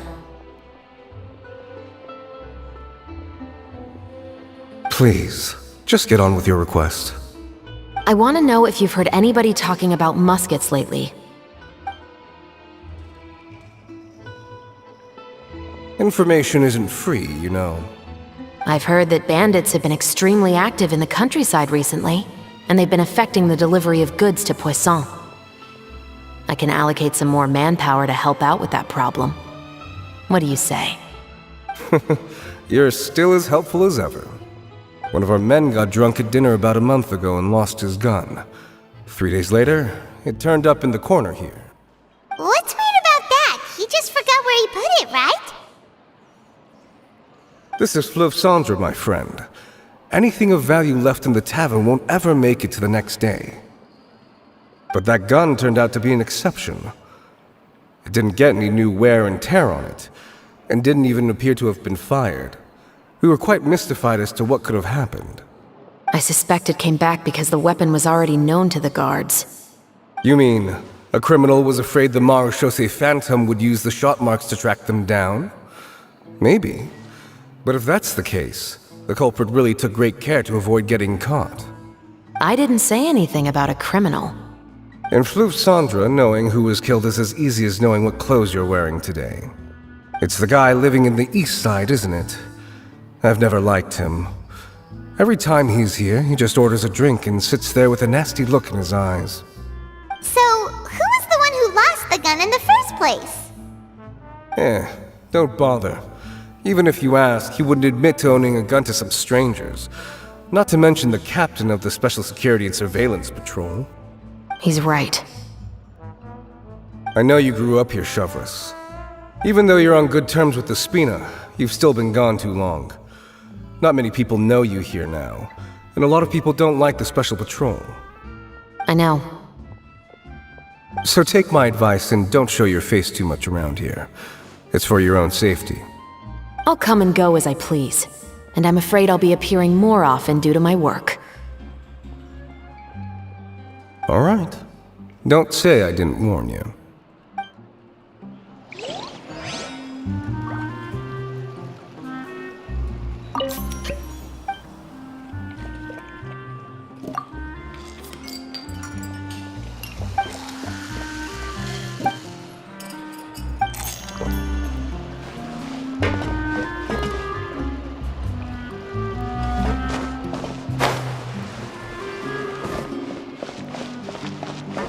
Adventuring underground is way more fun than I thought.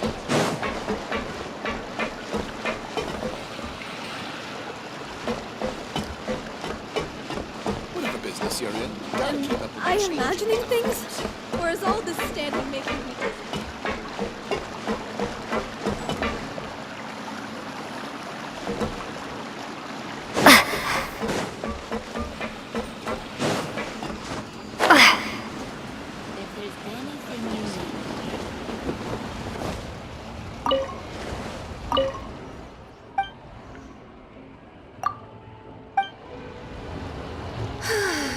People here really need to get more sunlight. Am I imagining things? Or is all this standing making me Adventuring underground is way more fun than I thought.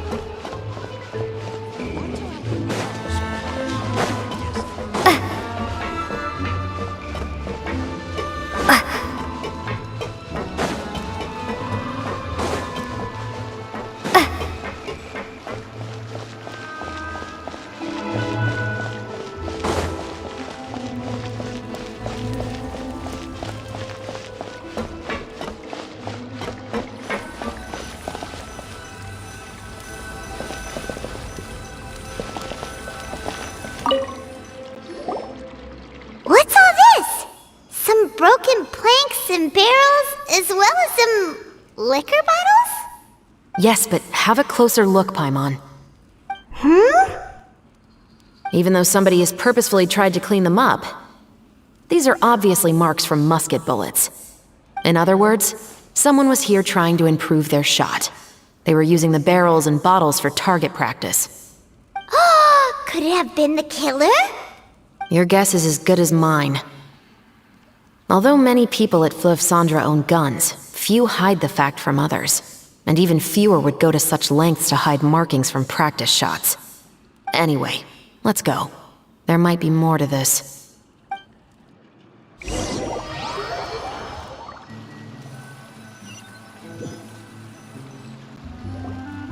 Seems like that's all we'll be able to uncover for today. Paimon feels like we managed to learn a lot more here than up on the surface. Yes, assuming that everything we found is indeed connected to our suspect, then their timeline was probably something like this. A month ago, our suspect found a gun and took it home to disassemble it. Once he'd figured out its mechanics, he brought it back. In the following weeks, he used some parts to create his own makeshift musket, and took it to the Fleuve Cendra for target practice. Then, a few days ago, he found his target and carried out the murder. Once the deed was done, he left a rainbow rose on the body, just like the scene in the novel. That all makes sense to Paimon, but we're still no closer to figuring out the killer's identity. The deceased was a resident of Fleuve Cendra. It's said that he was a poor, solitary man.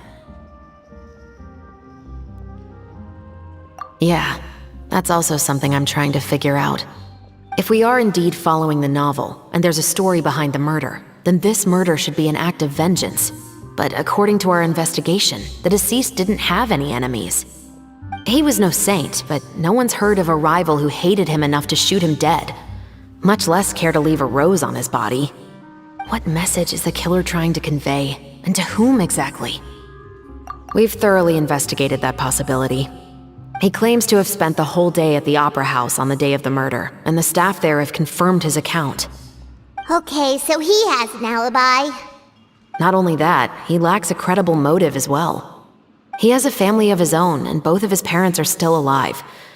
I've looked into his records. He was adopted at the age of 6, and all the proper procedures were followed. There are also records of him at an orphanage before then. In the story, the mother of the 2 musketeers was murdered after the children turned 10. Of course, he could have changed the children's ages, but I don't want to assume anything without evidence. More importantly, I've also had a chat with him in person. He didn't seem like the kind of person who would pull the trigger to kill a man. Then, what should we do now? We have all this new information, but it doesn't help us move forward. Investigations take time. I didn't expect us to catch the culprit in just a single day. How about this? Let's spend the next few days filming with the crew. We can continue the investigation once we're done with the film. I'm sure that given time, new leads will present themselves. Wait, but weren't you saying Intel is like small, remote islands in the middle of the sea just a moment ago? Wouldn't you just miss them if you were to stop looking?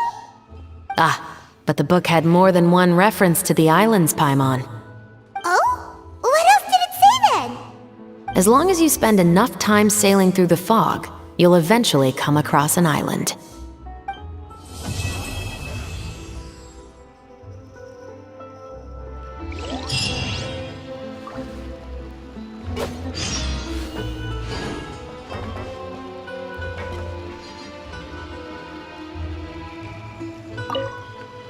What? Never thought that the captain of the security and surveillance patrol could come from the Fleuve Cendra? You mean rising through the ranks? It was a struggle, for sure. But as long as you can distinguish yourself through your accomplishments and skills, you'll eventually be recognized for your worth. If you look at it another way, my life at Fleuve Cendra has actually taught me a lot of valuable skills. Skills like how to barter with criminals or how to think in their shoes. Of course, I'd appreciate it if you could keep this a secret between us. What? Never thought that the captain of the Honestly, I'm pretty shocked too. There used to be a time when I thought I would never be able to join the guards. But as long as you can distinguish yourself through your accomplishments and skills, you'll eventually be recognized for your worth. If you look at it another way, my life at Fleuve Cendra has actually taught me a lot of valuable skills. Skills like, of course, I'd appreciate it if you could keep this a secret between us.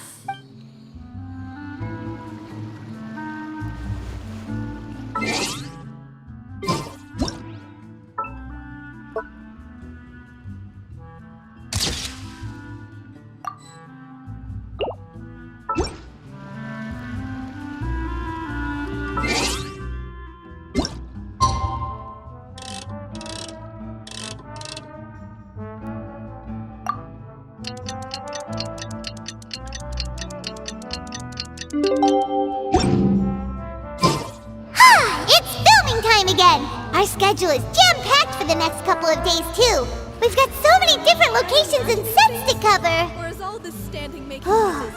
Anyway, let's head out and meet up with the others.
work, everyone!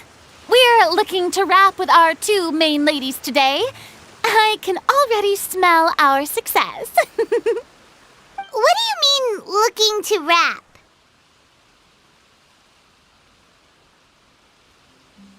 Oh, aren't you the expert now?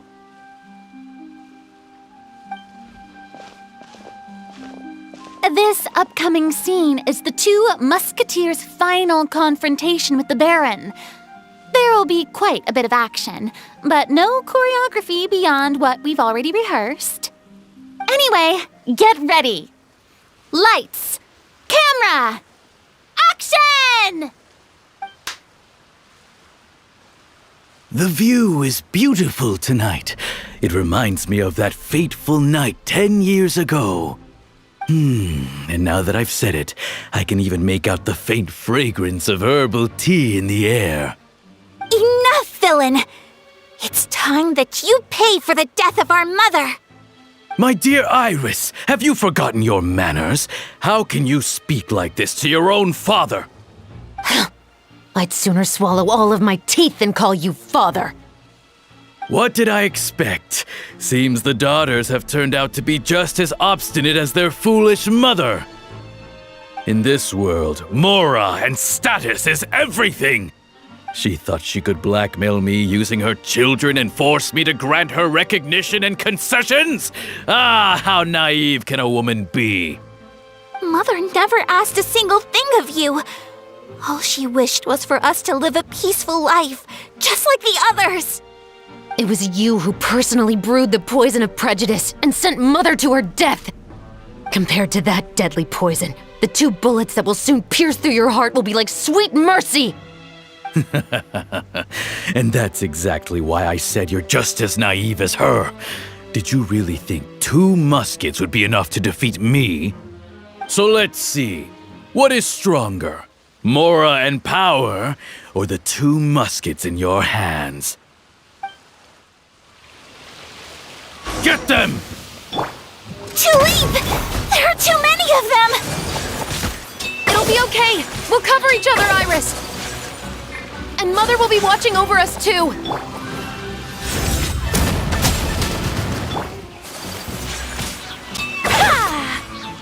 Sakura swirl! Yeah!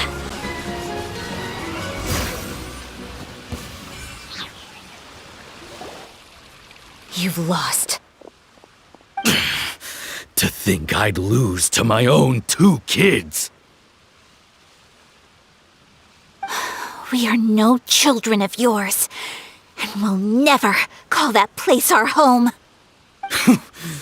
Then tell me, what did you do all this for? You lost your mother, and will soon kill your father as well. What will you gain in the end, other than sentences for your crimes? We will gain our long-awaited justice.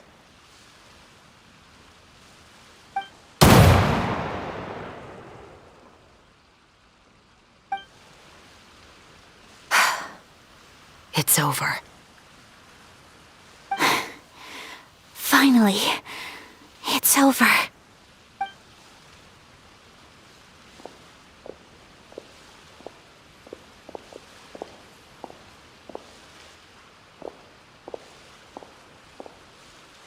So, where will you go now, Tulip? I'm not too sure, Iris. Maybe somewhere with lots of flowers? After all, Mother always did love going where the blossoms were. What about you? I want to go visit Mother's grave. Yeah, that's not a bad idea. Huh? Tulip, look! What is it? It's Mother's favorite, the rainbow rose. Look, it's blooming again.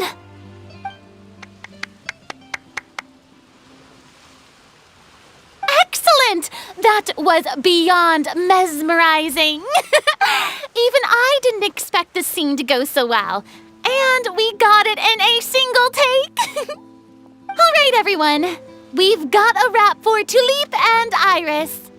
Congratulations, Ayaka and Chevreuse! Thank you. I didn't expect our parts to wrap so quickly. I wish I could savor the experience for just a bit longer. Paimon totally understands. Paimon's not ready to say goodbye to the clapperboard either. Filming has really been a lot of fun. You were great too, Chevreuse. The way you said, long-awaited justice. It gave Paimon chills. That is indeed my favorite line in the whole book. I still remember trying to act it out in my room the first few times I read it. Whoa, Paimon would have never guessed you're that type. Who doesn't like stories where the guilty are punished and justice prevails over evil? Don't forget, I'm the captain of the Special Security and Surveillance Patrol. Captain, I have something urgent to report. Please excuse me, everyone. I'll be back in just a moment. It's okay, don't worry about us.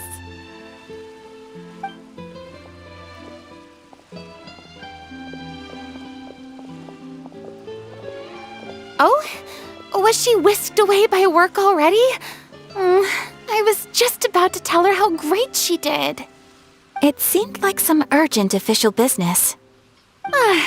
Then perhaps we should thank the stars that we were able to wrap both of your parts so quickly today. Switching around the filming schedule would have been a real pain. Anyway, I actually came over to let everyone know that we're all done for today. You can go home and get some rest. And one last thing, Miss Ayaka. Your acting skills today were immaculate as always. Are you sure you won't consider taking up full-time acting? See, I just happen to know this great troupe that's still looking for a lead actress. Thank you for your kind words, Director Farina. Unfortunately, there are still many matters that I have to take care of back home at the Yashiro Commission. I cannot remain in Fontaine to pursue an acting career. Nevertheless, I will make sure to treasure this incredible opportunity in my heart. Oh, that's a shame, but I understand. Just let me know if you ever change your mind. I believe it's also about time for me to take my leave. But hopefully I'll see you on set over the next few days. Even though my part's wrapped, I'd still like to swing by and help out the crew. See you tomorrow, Traveler and Paimon. Yep, see you tomorrow! Well, what should we do next? Maybe we'll go investigate the case some more with Chevreuse today. Traveler, Paimon, please come with me. Huh?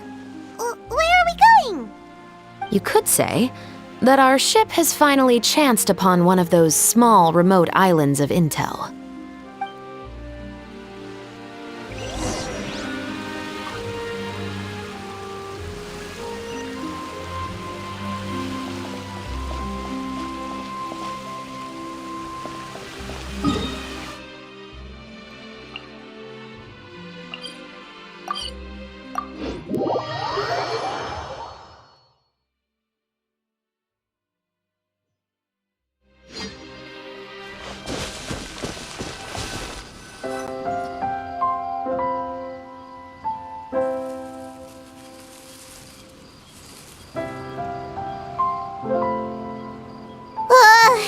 Paimon's exhausted. Paimon definitely didn't expect having to float this far after a full day of filming. So, Chevreuse, why did you take us here? Affirmative. It wasn't anything conclusive, but it should show us a clear way forward. Have you ever heard of someone by the name of Emily? Oh, you mean that famous perfumer? She's a good friend of mine. She's lent me her aid several times in the past to resolve some difficult cases. After I discovered the rainbow rose at the scene of the murder, I sent it to her.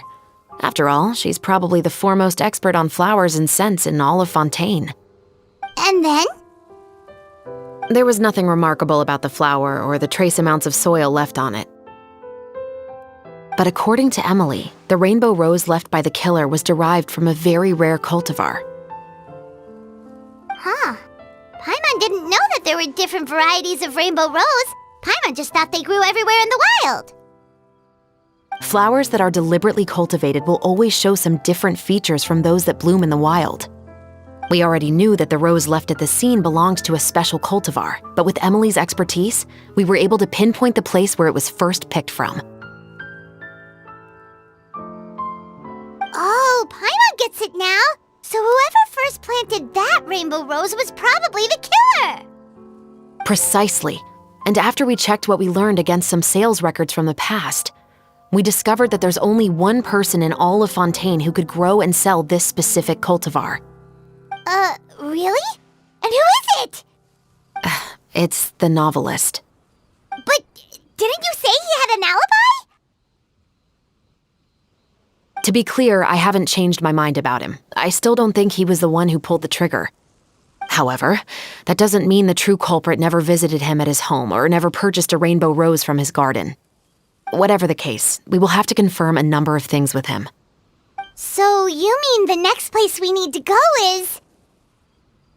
Yes, we're going to pay him a visit at his home.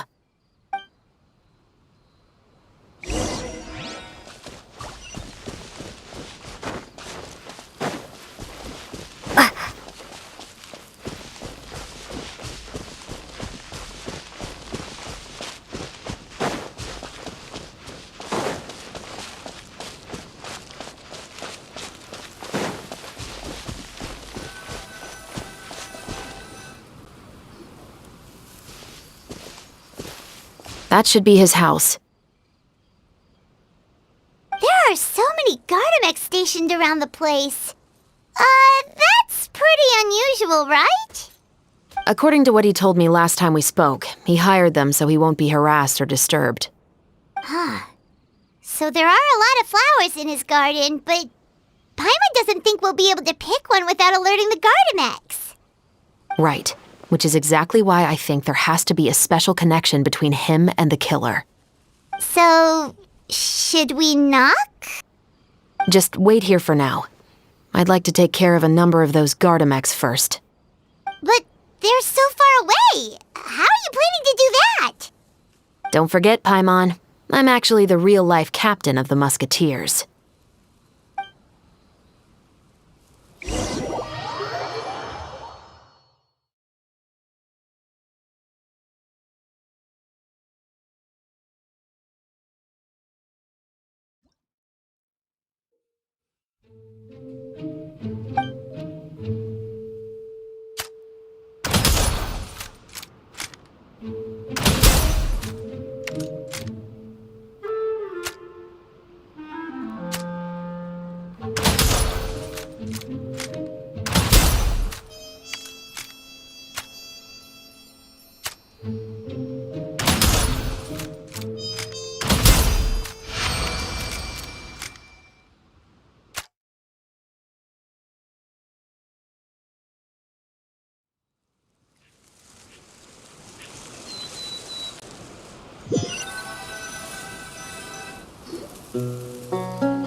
All clear. Let's go. Wait! Paimon's a little nervous now that we know he could be the killer. Can we go over our plan of action again? I'll go knock on the door and make sure it's safe inside. Once we're sure that we're in the clear, I'll ask him to come with us for a quick round of questioning at the guard's headquarters. But can't we just arrest him? We still have no evidence that he's the killer, or that he lent the killer any direct aid. Still, it would be appreciated if you could pick a rainbow rose from his garden for me while I'm talking to him. It'll help the Marechaussee Phantom confirm Emily's theory. Sure, no problem. Just be careful, Chevreuse.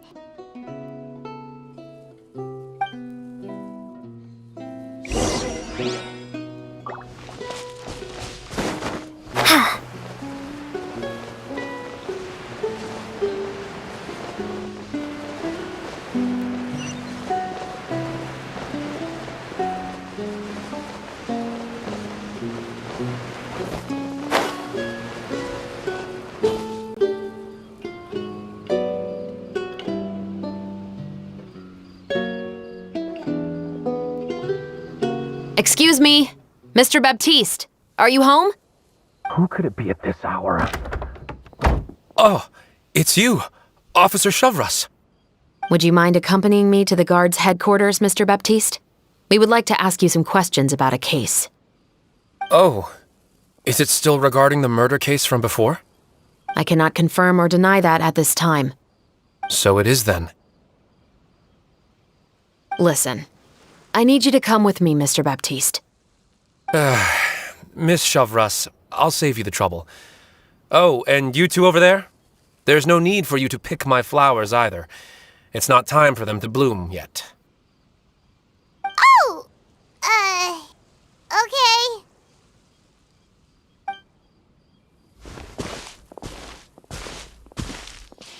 By saving me the trouble, you mean... I will confess. I was the killer. Huh? He just admitted he's guilty! Please relax, everyone. I'm not armed. The musket you're looking for has been buried in my backyard. Then it's my responsibility to inform you, Mr. Baptiste, that everything you say right now will be used as evidence for the inevitable trial. Yes, I am perfectly aware of that. I must say, I hate this feeling. Oh? Is it because I confessed? Or because you've been proven wrong? Both, I suppose.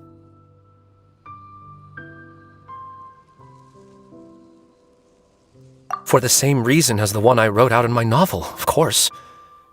I did it to exact revenge. I know you haven't figured out the link between the two of us. Had you done so, I'd have been taken away to the headquarters a long time ago. But that won't stop me from always remembering his grotesque face. After all, he was the one who killed my mother. Your mother is still healthy and well. You know, I was adopted as a child. I was referring to my birth mother. That was never recorded in the orphanage's records.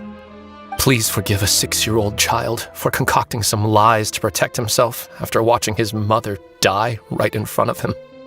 So, your novel, it was like a record of your life? No, of course not. It was a work of fiction with many embellished parts.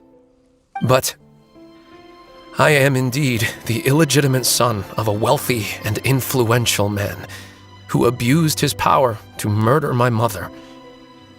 That part was 100% real. But the man you killed didn't have a Mora to his name. He was a hired assassin, an irredeemable beast who sank his fangs into a defenseless woman just for a few bags of Mora. But if that's really the truth, you wouldn't be telling us any of this now. You still haven't managed to take revenge against your father, the true mastermind behind it all. I never thought I'd hear that kind of thing from the captain of the Special Security and Surveillance Patrol. I'm simply skeptical about your motives. It's simple, really.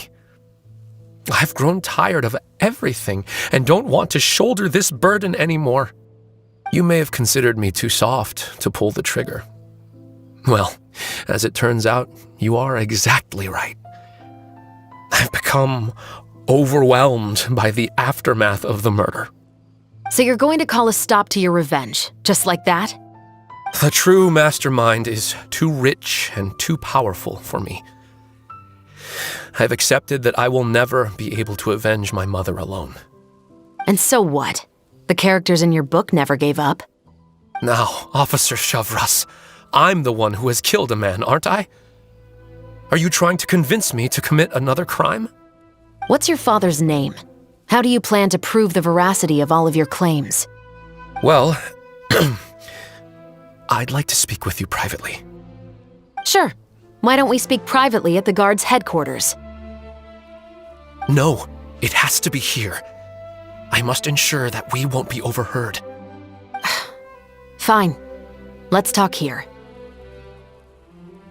When I said won't be overheard, I meant by anyone. I would like to speak with you and you alone.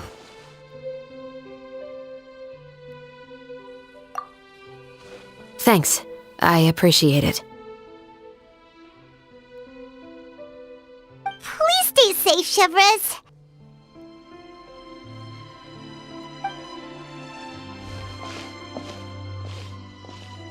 All right, let's hear it.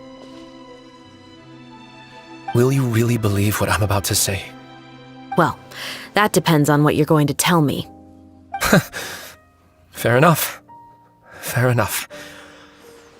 Then listen closely.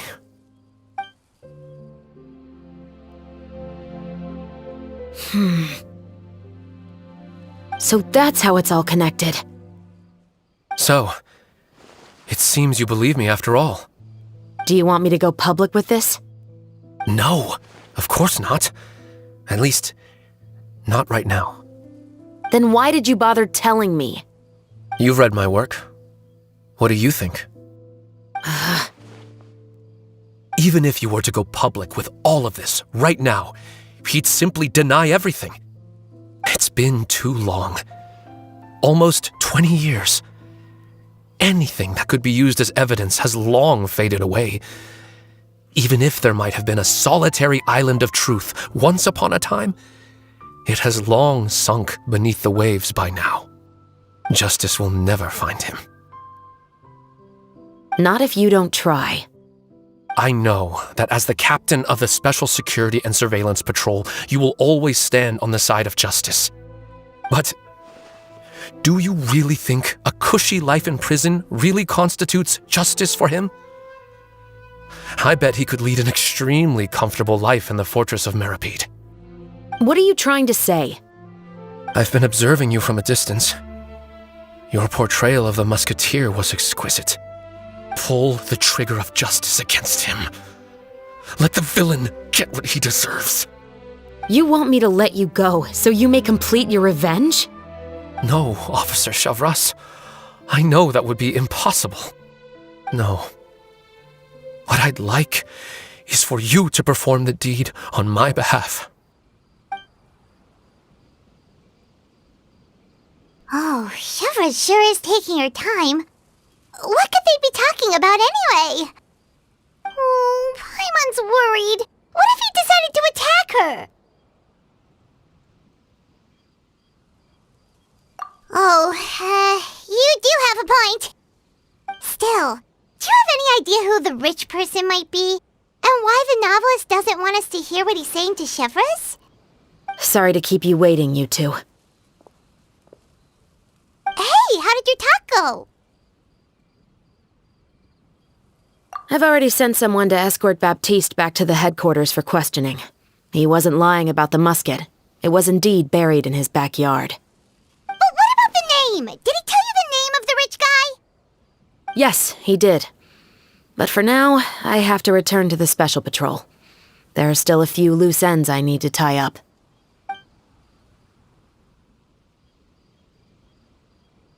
I'll probably be quite busy over the next few days, so apologies if you don't see me on set. All right, Paimon understands if you can't tell us everything you know. We'll just keep an eye on the Steambird then.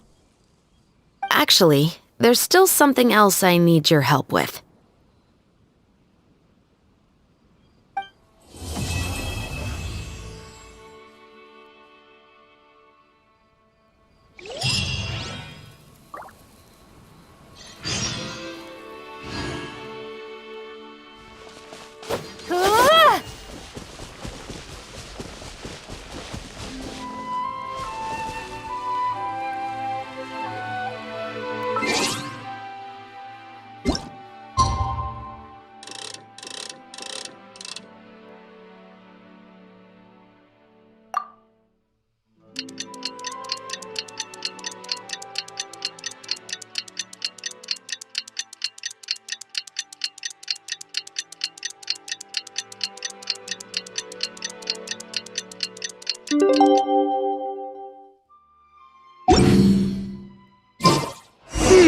We haven't seen Chevreuse since that night at Baptiste's place. Well, guess there's no point in worrying about it now. Let's go join up with the others.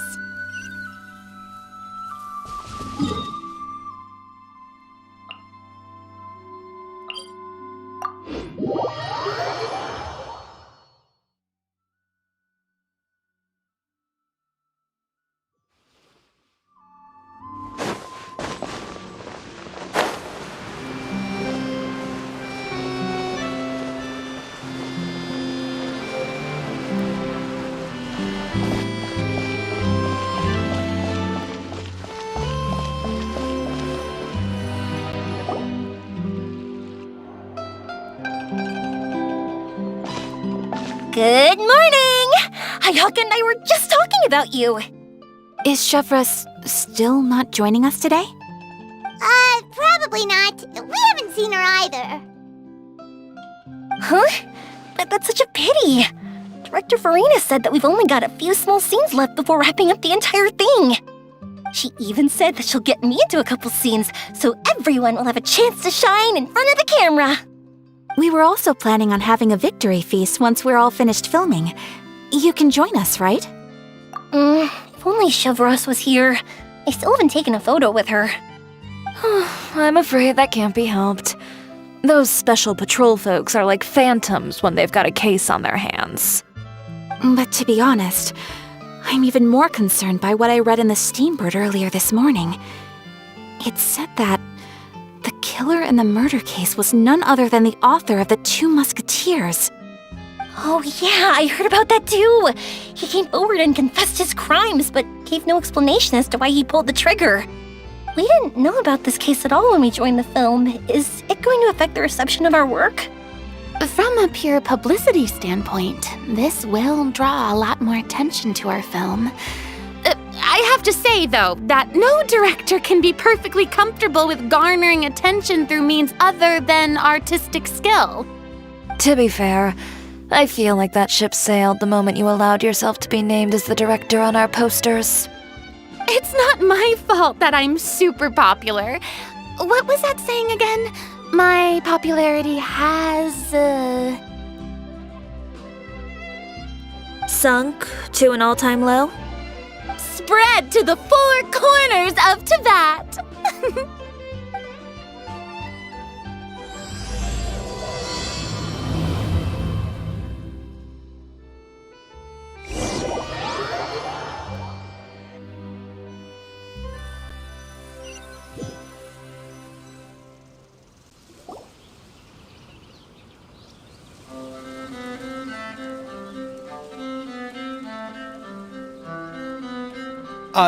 Excuse me, everyone.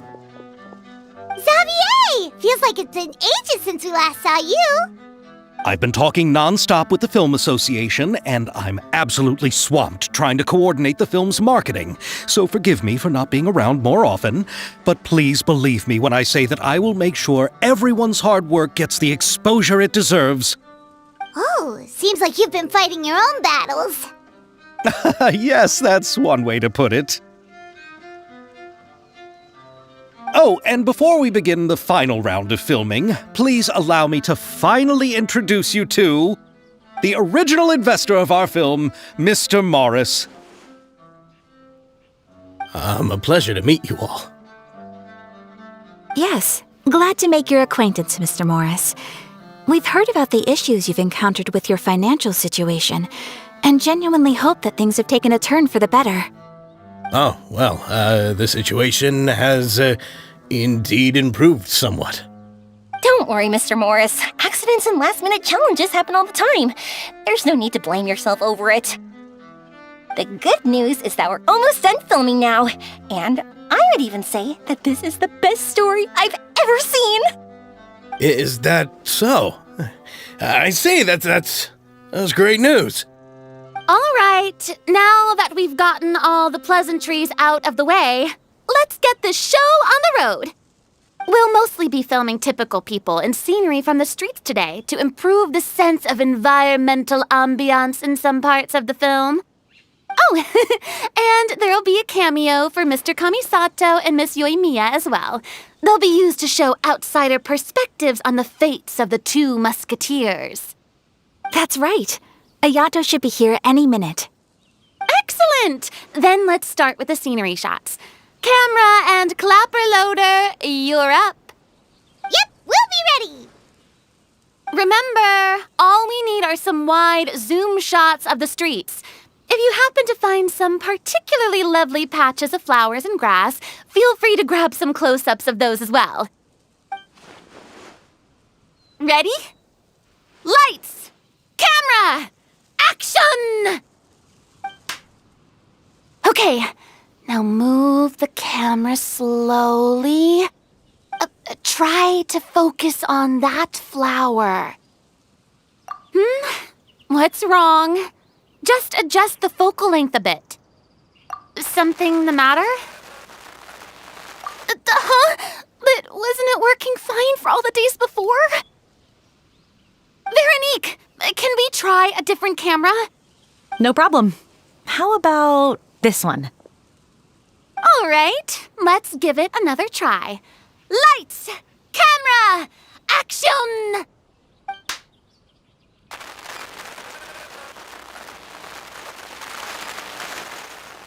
Don't tell me. This one is broken too? Veronique, do we have any other spare ones we can use? I'm afraid we only brought these two today. What? Then go find a workshop to get them repaired right away. Oh, and you too, Bono. Go find our spare camera in the warehouse and bring it back to the set. On it. Greetings, everyone. My apologies for the delay. Is something the matter, Ayaka? It seems like there are some issues with the filming equipment today. We're stuck for the moment. I see. Well, let's not just stand here twiddling our thumbs. Actors, to the makeup booth. We'll start on the next scene as soon as we get a working camera. The people at the workshop told me that the part which holds the lens in place seemed to have fallen off. That's super strange. It was perfectly fine just yesterday. Well, no time to dwell on that now. Let's get back to filming. Ahem! Quiet on set! Places, everyone! Lights! Camera! Action! By the way, have you heard about that recent murder case? Yes, I have. It seems that they've caused quite the commotion in the city. I heard that the chief of the guards is so mad about not catching the culprit that he's about to explode. Oh? I find that quite hard to imagine, considering how he already looks most days. Director, we have a problem. Oh, we're in the middle of a take! Couldn't you wait until we wrapped up this scene? No, Director, our film, all the finalized film that we've been keeping in the case has disappeared. Oh, wait, what did you say? Mr. Bono, please take me to where the film was kept right away. I'm coming too. No, Yoimiya, you have to stay here. Oh. Okay, listen up. Everyone who's not working on this current scene can go with Bono to look for the film. Everyone else, stay put and wrap up the scene. Unbelievable. How could all these problems happen in just one day? We're back. How did it go? Did you find the film? We found it in the sewers. Huh? In the sewers? Is the film still okay? We discovered it just in time, so we should still be able to salvage it. The others are checking now to see if we lost any specific scenes. Oh, you scared me for a moment there. I nearly thought we had lost everything. I really don't want to experience that feeling of despair again. Okay, but who could have stolen the film and dumped it there?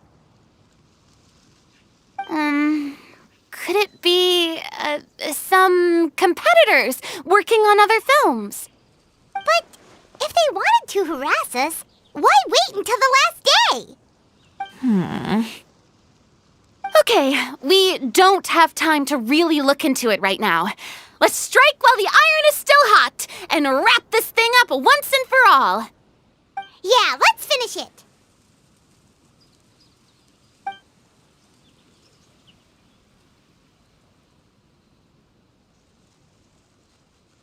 I would like to officially announce that our entry to the festival, The Two Musketeers, has now concluded filming! Paimon is spent. It's so late already. Even though the filming process proved to be extremely challenging, everyone provided valuable and unique contributions to the final product. Thank you all for your dedication and support. And just like Director Farina, I would also like to extend my most heartfelt thanks to all of you. Really, you've all helped me so much. All right. Let's save the awards speech for later, and hopefully also get some rehearsals in before the real thing. Anyway, now it's time to party! Let's all make our way to the beach and have a celebration feast so loud and fun that even the blubber beast will want in. Party! Paimon wants to party!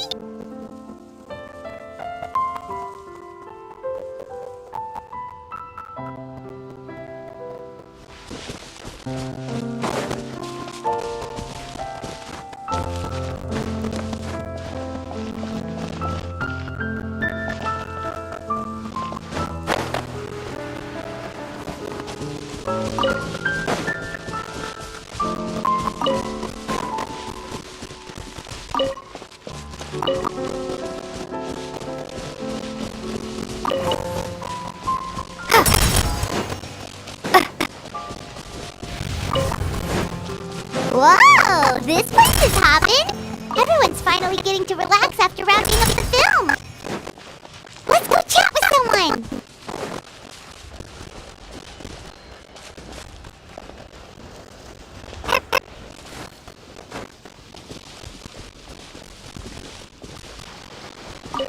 Have you ever seen a fireworks show, Mr. Morris? It's pretty amazing.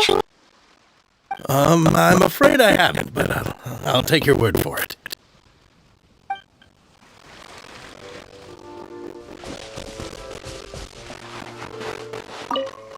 Oh, this is turning out to be quite the party.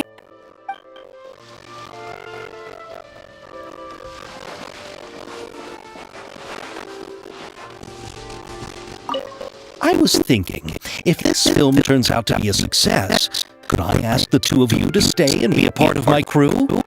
Of course, I'll definitely increase the pay for next time. I'd be more than happy to, Mr. Xavier. Thank you for the offer, Mr. Xavier, but I've made some plans to go on a journey to the other nations once the festival is over. Is that so? Well, then in that case, bon voyage, Miss Veronique. Please feel free to get in touch once you've returned to Fontaine.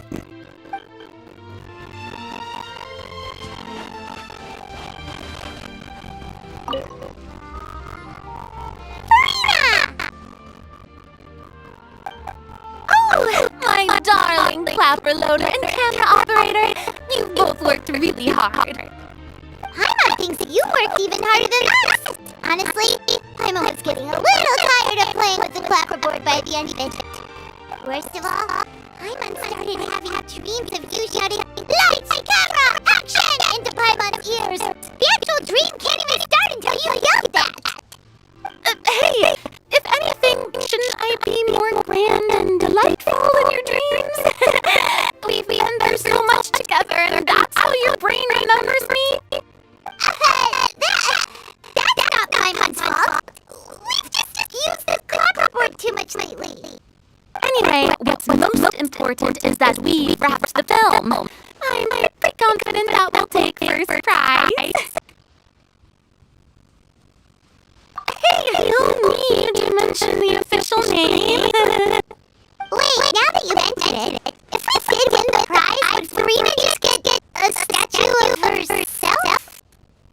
Come on, I don't need that kind of attention. Sophia can accept the reward on our behalf. But just imagine! Farina accepting the Farina Award and holding a Farina statue. I'm going back to my sister now. You all can be discussing that on your own.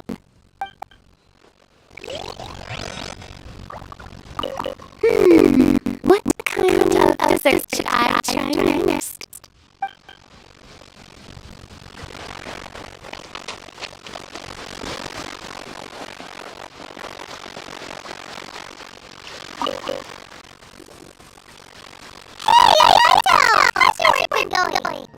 Everything went rather smoothly.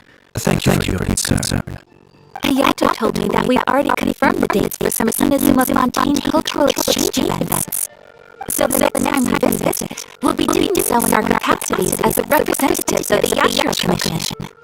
Oh, that's right! Then maybe Paimon will be able to find Fontaine and Tekken now in Inazuma from now on! Oh, wait, wouldn't you get upset if that happens? That would be stealing some of her business!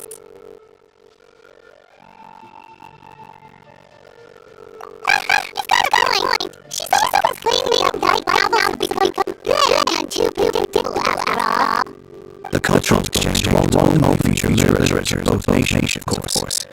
We have also made plans for cross-cultural engagements in the fields of gourmet cuisine, toy making, and artisan craftsmanship. Whoa! I'm getting excited right now! When the time comes, be sure to visit and participate in all the events.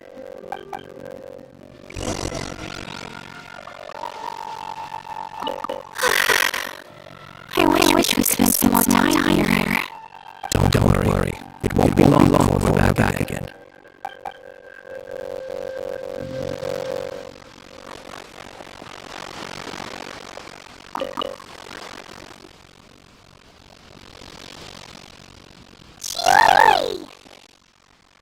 Hey, you two. Are you not really into kind of social weekends? Not particularly. But this is better than Fontaine Fashion Week. But it's still because you can't hit people that definitely can't walk your shop. Yes, that's highly likely. As long as the film premiere is planned.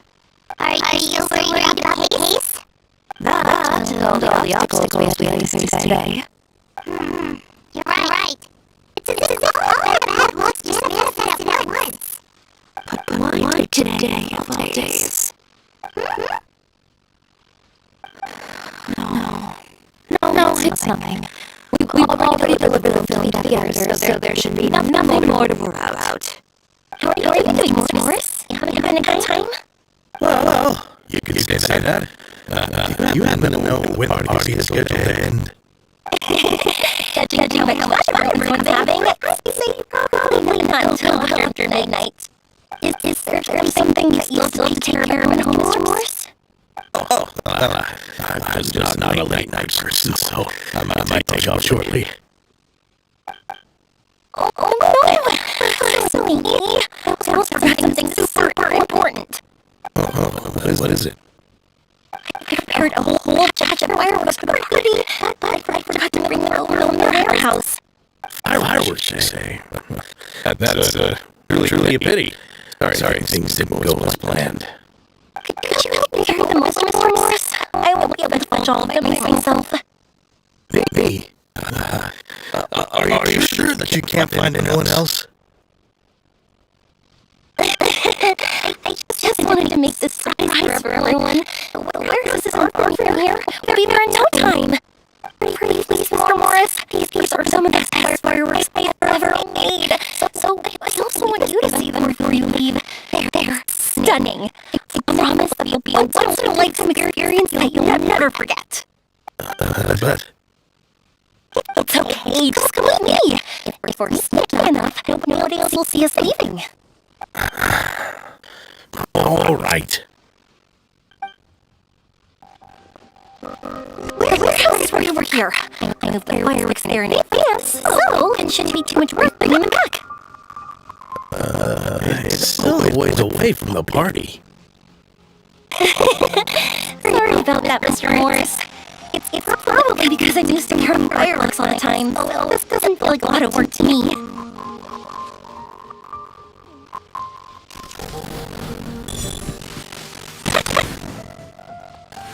Shh! Don't let anyone else see us. I still want it to be a surprise.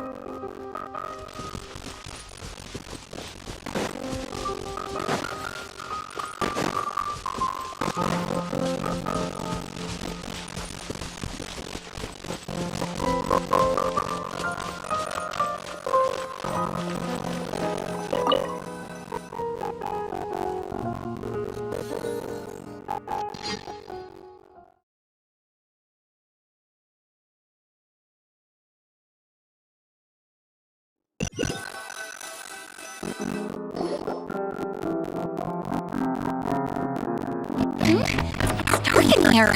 Wait here, Mr. Morris. I think the light switch should be set over here. Why did I have to get roped into this? What was that?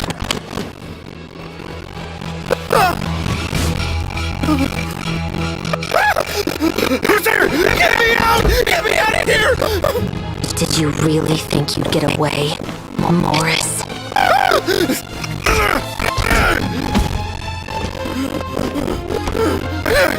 You've got the wrong guy! It wasn't me! I'm not the killer! You know, Eliza died a far more heroic death than this. She fought your assassin to the end, to save the children she had hidden beneath the floorboards.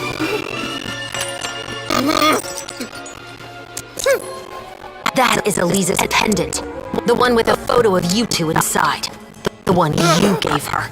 Ring any bells? It's a fake! It has to be! There's no way! No way your assassin didn't destroy it, you mean?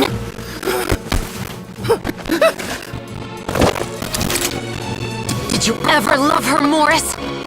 Or was killing her always the plan? No, please. Listen to me. I told Eliza to keep us a secret. I paid her plenty for her silence. I never thought she'd keep the child.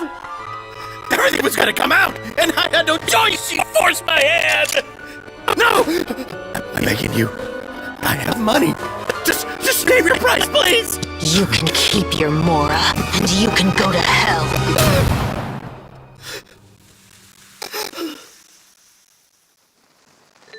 I'm Captain Chevreuse of the Special Patrol.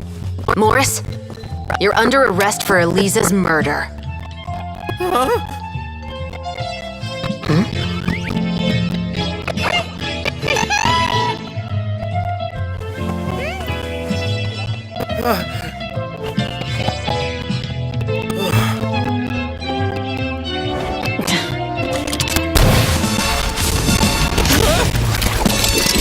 You're under arrest too, prop manager Veronique.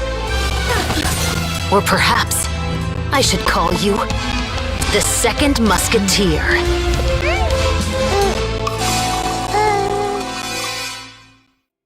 Wait, what's going on? This wasn't in the script. Drop the gun, Veronique. Why? Why would you keep me from exacting revenge on this heartless monster? Drop your weapon. This is my final warning.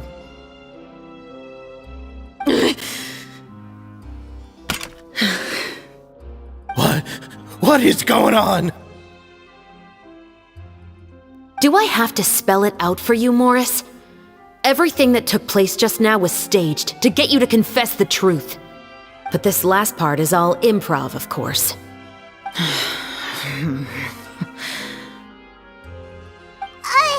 Chevreuse, you told us you wanted us to help you stage a play. You never said anything about the Second Musketeer.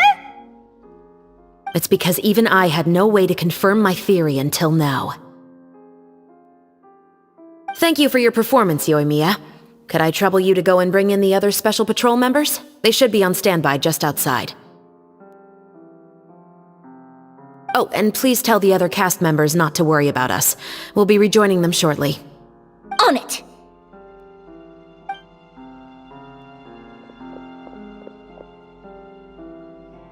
So what do you think, Morris? Care to talk about what happened 20 years ago? My patience is limited, you know. Don't force me to take you back to the interrogation room. I'd wager that you wouldn't last for more than a minute in there. With the recording we made, you have no chance of winning in court. Cooperating with us now is the most practical move. All right. I'll talk. I hired an assassin to murder Eliza. She once worked as a maid on my family's estate. She was very beautiful, and after some time I fell for her. We kept our relationship a secret and carried out an affair for some time, but it wasn't long before she became pregnant. And if my parents ever found out, they would have stripped me of my inheritance and status, driven me out of my home. I also didn't expect Eliza to insist on bringing the pregnancy to term. She even asked me to leave my family and travel far, far away with her. She believed that you were truly in love with her. I didn't have a choice. I gave her a large sum of mora, told her to leave the family and to get rid of the baby. But then years later, she sent me a letter. There were photos of 2 children, and she even asked if I could find some time to visit them. Huh? 2 children? Paimon thought Baptiste was the only... you mean... Even if she had the children against your will, you could have just ignored the letter entirely. Why kill her? I had just gotten engaged to be married to an heiress from another wealthy family. So if anyone were to find out about Elisa, my life would be completely ruined. I didn't have a choice. No. You always had a choice. You just made the wrong choice. Again.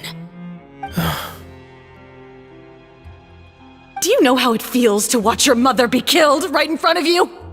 My brother and I were hardly even school age yet. We were hidden beneath the floorboards, grasping each other's hands like a lifeline. We were so terrified that we didn't even know we could ever take a breath. All we could do was to watch Mother try to fight back, and then collapse to the floor. Even after the assassin left, we were still too terrified to leave our hiding spot. We thought that he might come back. It was only until the next evening when we finally climbed out and gathered around our mother.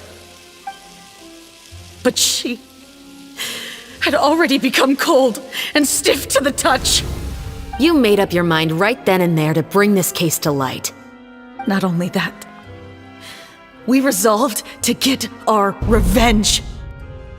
And that's why you became the Musketeers. No, that's why I became a Musketeer. The man from before was also killed by me. My brother had nothing to do with it. I figured as much. You did? I once told these two that he didn't look like a killer to me. His confession from that night also rubbed me the wrong way. I think what really tipped me off was, how could I not feel a sense of regret in him? Huh? He confessed faster than any criminal I've ever met, but he didn't say a single word about you. He insisted that he was the sole perpetrator in the case. But after the questioning ended, I disassembled the musket we dug up from his backyard, put it in front of him, and told him to reassemble it. Wanna guess how far he got? He had no idea where to even start. He's never touched a gun in his life. Based on that, I determined that he was not acting alone. He only surrendered himself to draw our attention and create a moment of opportunity for his partner. So, I decided to play along. And as expected, the second musketeer followed us without hesitation once she saw Morris get separated from the rest of the cast. Besides, why else would he call the novel The Two Musketeers? But how did you know it was Veronique? I figured it out the moment Baptiste told me his father's name. That so-called financial crisis was all just a ruse. He just wanted to sign up as the investor and then leave the film without any source of funding. After all, he has a vested interest in minimizing the reach of this story. It's really just the same thing as what he did to Elisa all those years ago. Human scum.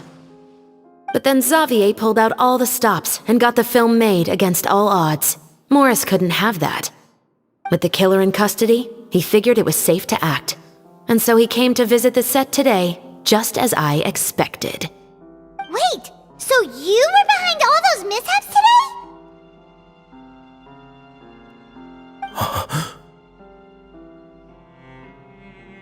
As for the identity of the second musketeer, I assumed they'd probably stay close to Morris and look for an opening.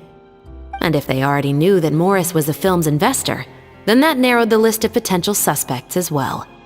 Furthermore, being the props manager would allow the culprit to avoid scrutiny by purchasing mechanical parts in the name of the crew. With that hypothesis in mind, I went back to check Baptiste's orphanage adoption records. Guess whose name I saw on the same page, just a few lines from his. My brother. He trusted you. As in, he trusted me to perform the deed on his behalf? He trusted you to stand on the side of justice. I am. I thought you could do it as well. Oh, the look on your face when you told him to go to hell. I really thought you'd put a bullet in his brain. You know what he has done. Are you telling me that you'd rather see him spend the rest of his life living like a king in the fortress of Meripede? I will never be able to forget the feeling of my mother's cold, lifeless hands. And you would call this ending fair? Is this what you call justice? I won't lie, Veronique. I did hesitate when your brother first told me about the truth. I wondered. I agonized over whether I should really put a bullet in his head. So why don't you? Because that should never be how justice is carried out in this world. Perhaps, to you, justice is simply reciprocated, an eye for an eye and a life for a life. But everyone has their own understanding of justice. If everyone were to pursue their own definition of it, there would be no more order in this world. Today, you'll kill Morris, and tomorrow, his children may come for you. The world cannot render judgments based on a desire for revenge. That will only lead to a cycle of revenge, as well as the destruction of order and civilized society. Fontaine is founded on a set of laws and a standardized code of justice. That is why we are the nation of justice. But with all that said, I will promise you this. Morris will not lead a cushy life in the fortress of Meripede. Chevreuse, the rest of the special patrol is here. Thank you so much, Yoimiya. Letelier, Terena, please take them away.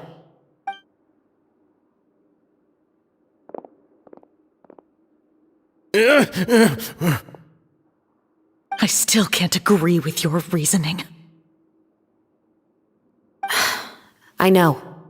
Justice has not been delivered. At least, not today.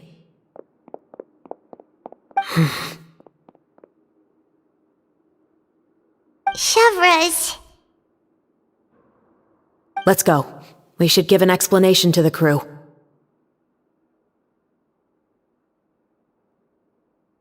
Thank you for your concern. I'm fine. I'm just thinking about the things in life that have driven people to take justice into their own hands.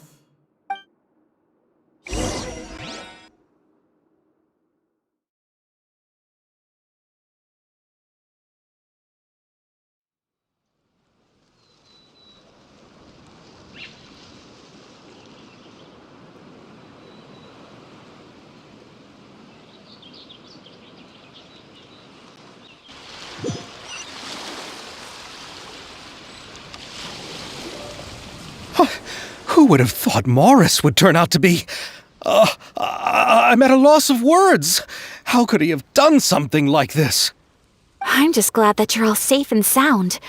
Who knew that such a labyrinth of cases would be behind this story? Well, what should we do now?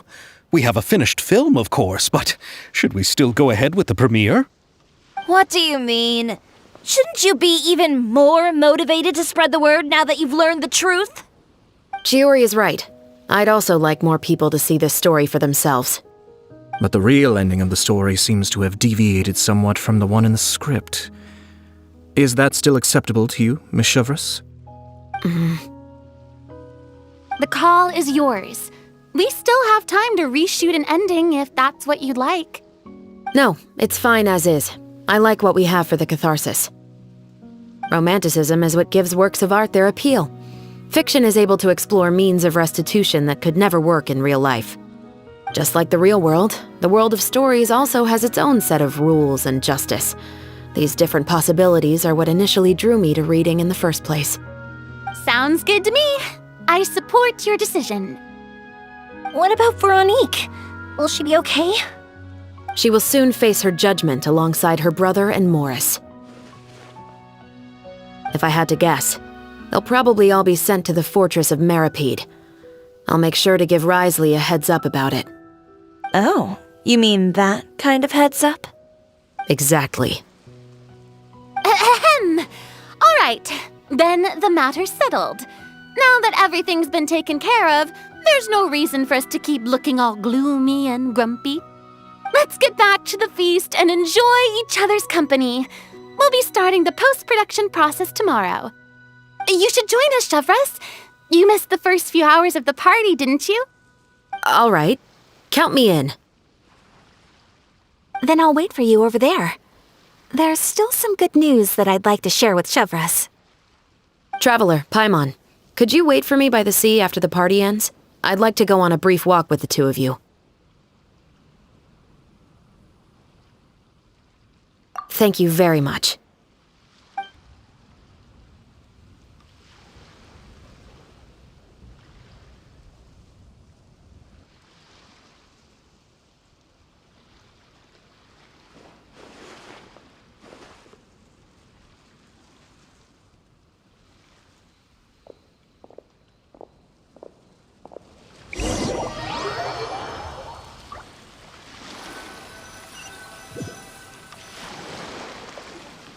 Sorry for the wait.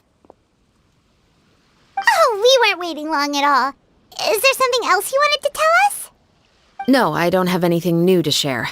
I just felt that since you were my investigation partners, I should have another conversation with the two of you.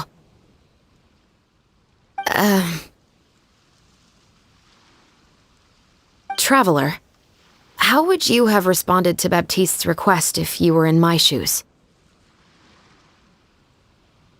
When I was young, my father often took me here to swim. We'd come rain or shine, even when it was freezing cold. He told me that swimming was the best activity to train one's strength of will. You could never give up before reaching the shore, especially when the water was cold. Oh? Why's that? Because the moment you give up would be the moment you die. At that point, I still hadn't received my vision. One winter, the chilly wind felt almost like knives on my skin, and the seawater was so frigid that it numbed my toes the moment I stepped in. I cried and begged my father to spare me from having to swim across, but he wouldn't listen. He used to be a member of the Special Patrol as well. You could say it was his way of educating his children. That sounds awful. When he saw that I wouldn't stop crying, he just picked me up and tossed me into the icy water. The bone-chilling cold took away my senses. I couldn't feel anything but fear and rage.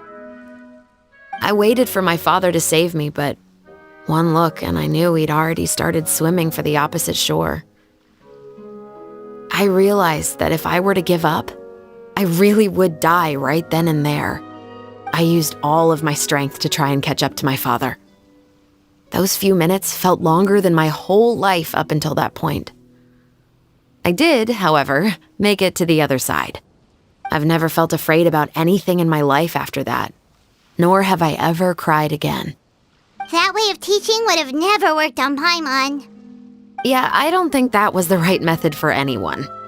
It's just that, working now as I am in the pursuit of justice, I still sometimes feel like I've been tossed into that winter sea all over again.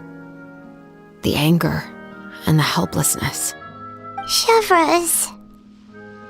But the worse I feel, the more I know to never give up.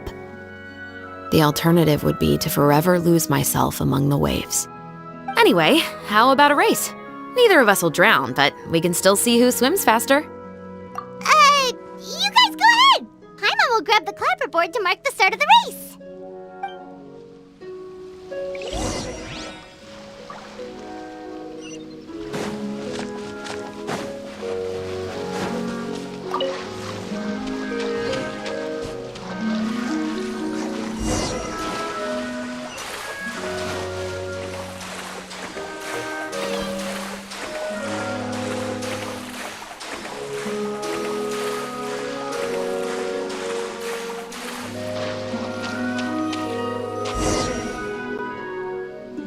Oh, that felt good.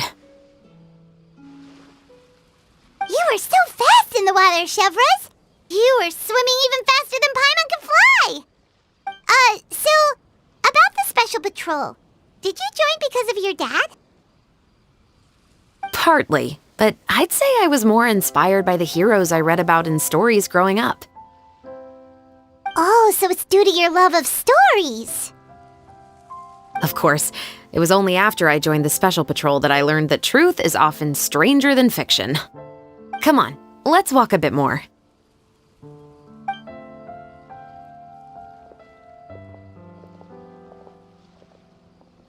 To be honest, I do sometimes question whether the decisions I make are the right ones. But I know that no matter what, I must keep swimming. Because the only thing I've got my eyes on is the shore in the distance.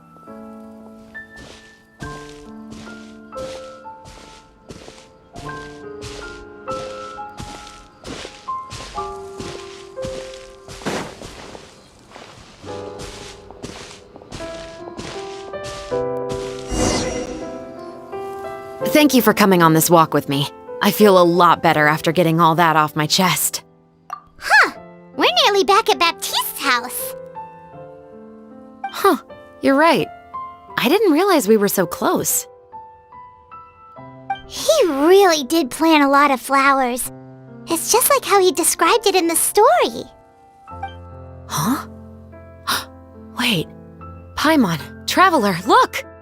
The rainbow roses in the garden. They're in full bloom now.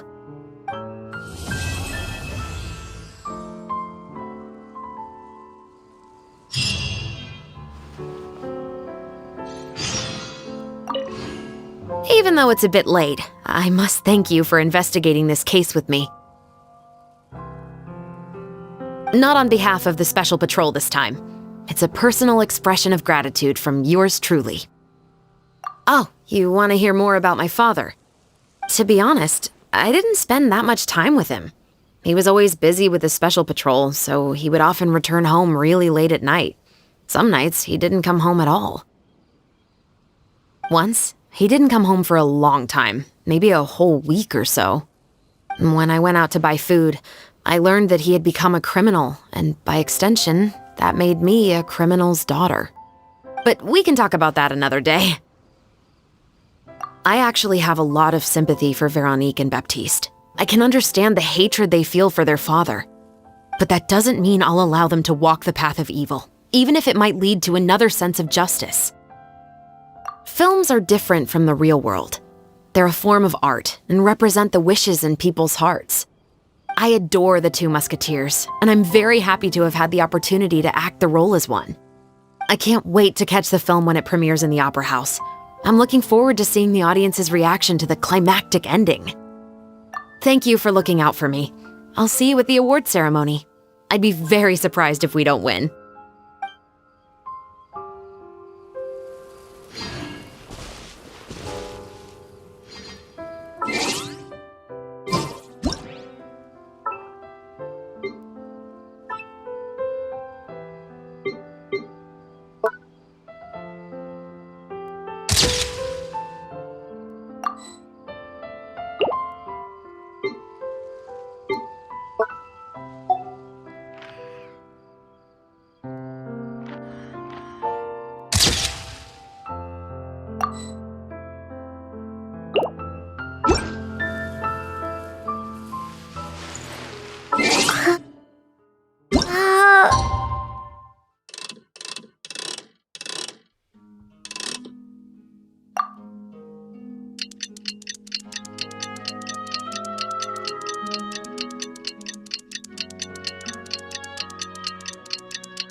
Xavier,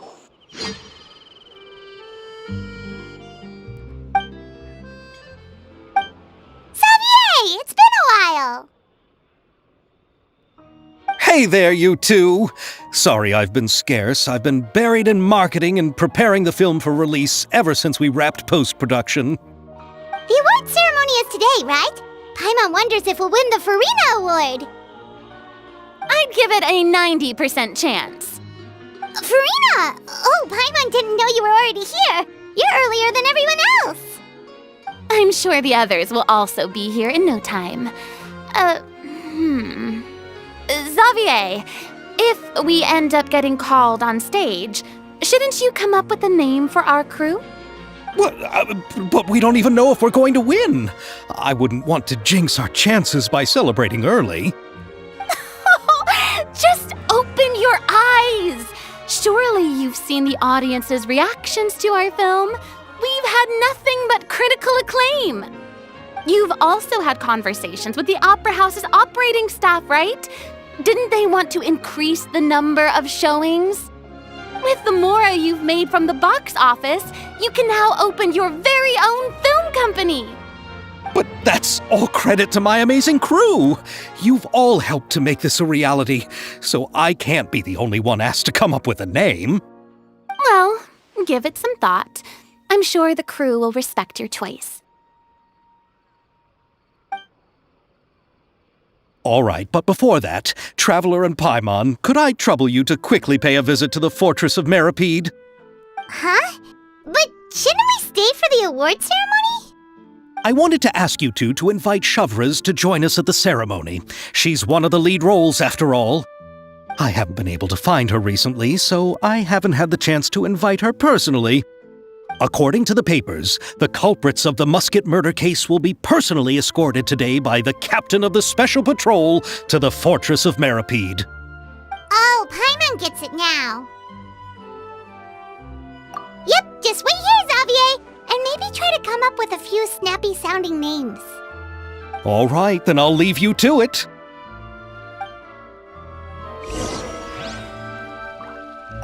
Will we really win an award? Trust me. When have I ever been wrong about something like this?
This is as far as I'll be taking them. I'll leave the three of them to you now. Got another errand to run? Something like that. I'm expected at a party. Now that's something you don't hear every day. Found a new pastime? No, it's just a special occasion. Chevreuse! Risley! Festivals really do bring people together. It's been a while since I last had so many visitors at the Fortress of Meripede. Call it the festival spirit, I guess. Yeah, you could say that. Even our head nurse has gotten herself all worked up preparing super deluxe nutritious shakes. Just one gulp and you'll have met all your nutrition needs. Were you talking about work just now? We've already finished discussing everything.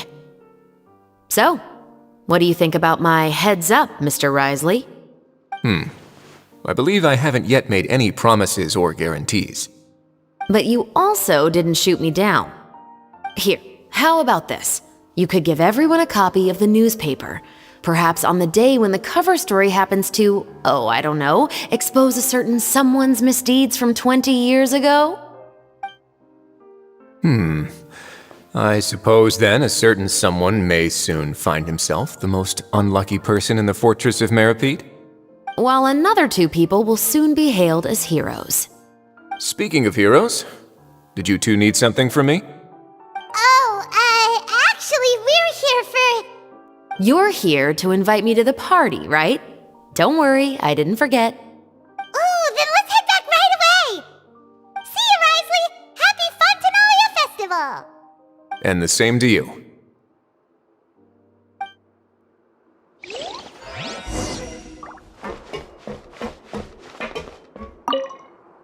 Please, go and enjoy the festival.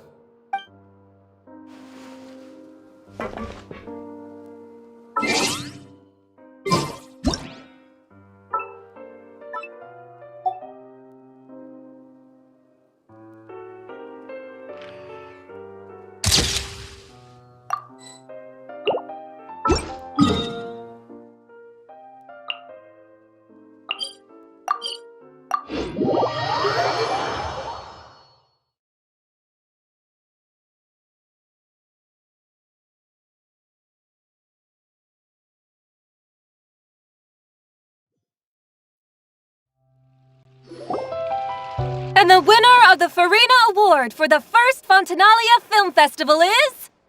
The Two Musketeers!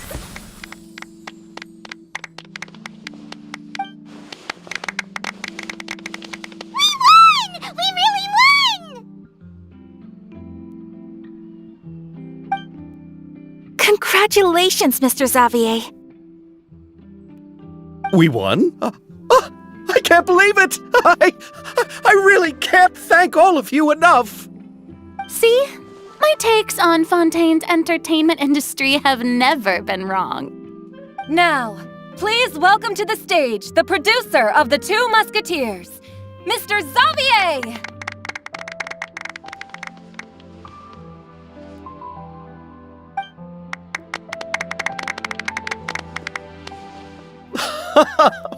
Thank you! Thank you all so much for your recognition and support.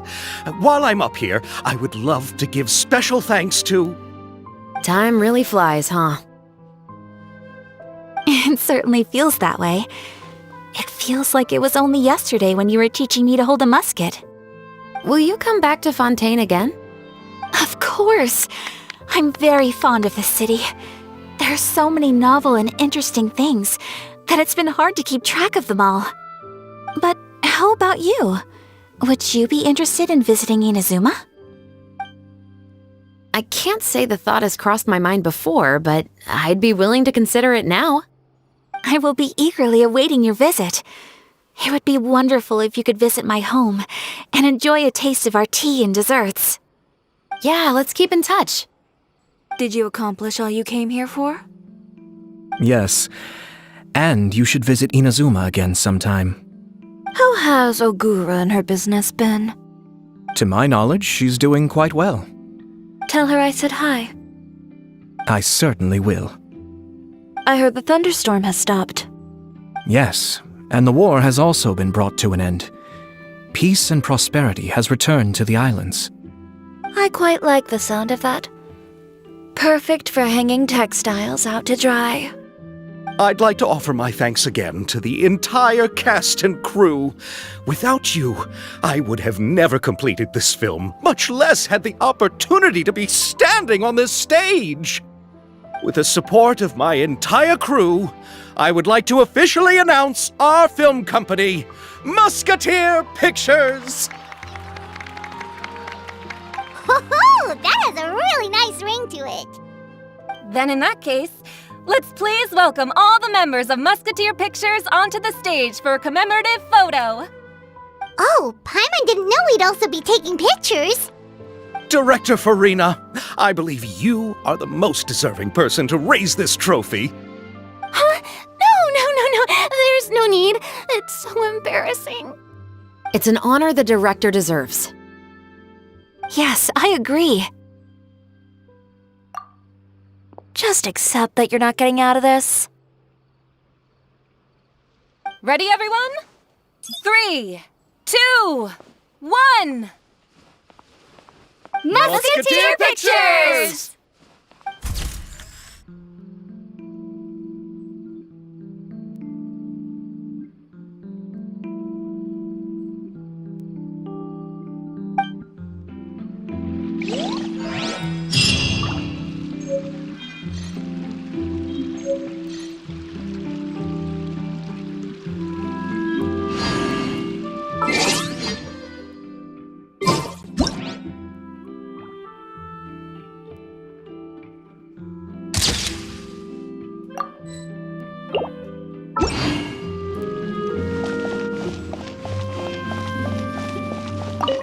Miss Yoimiya, we haven't had the chance to talk, but please accept my thanks for everything you've done over the past few days.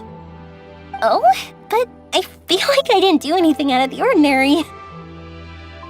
I'm very grateful for your assistance during that special performance in the warehouse.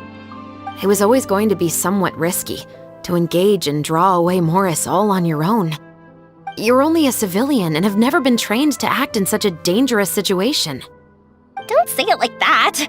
As the director's assistant, it was my duty to help out the crew however I could. It was an honor to help you solve the case. I have to admit, though, my heart was thumping super hard the entire time I was laying on the ground. I was scared that everyone would notice. You did great. Oh, and before I forget, if you ever visit Inazuma, please come and pay a visit to Naganohara Fireworks. I'll make some fireworks for you. I even know what shape I'd make. I'm guessing a musket. Telling you now would ruin the surprise. If you really want to see it, just come and visit me.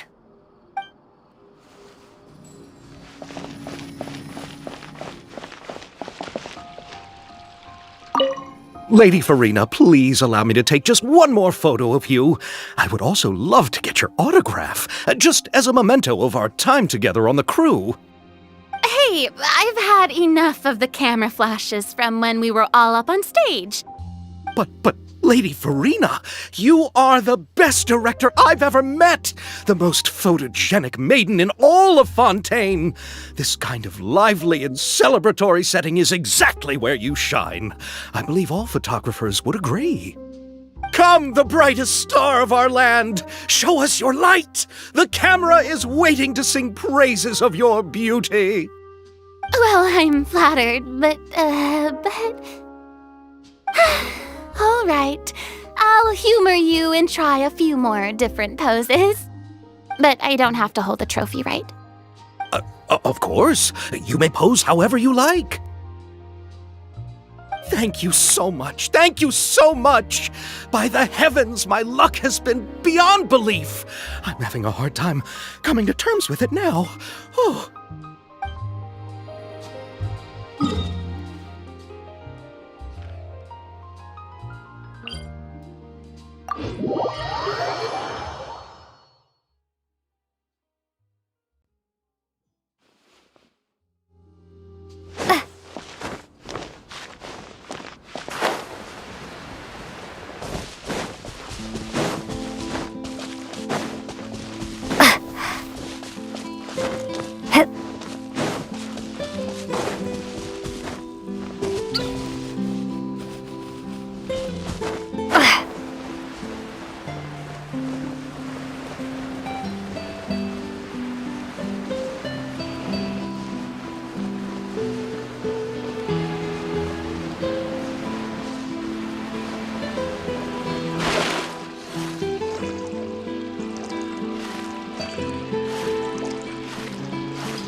I'm so glad we were able to complete the film.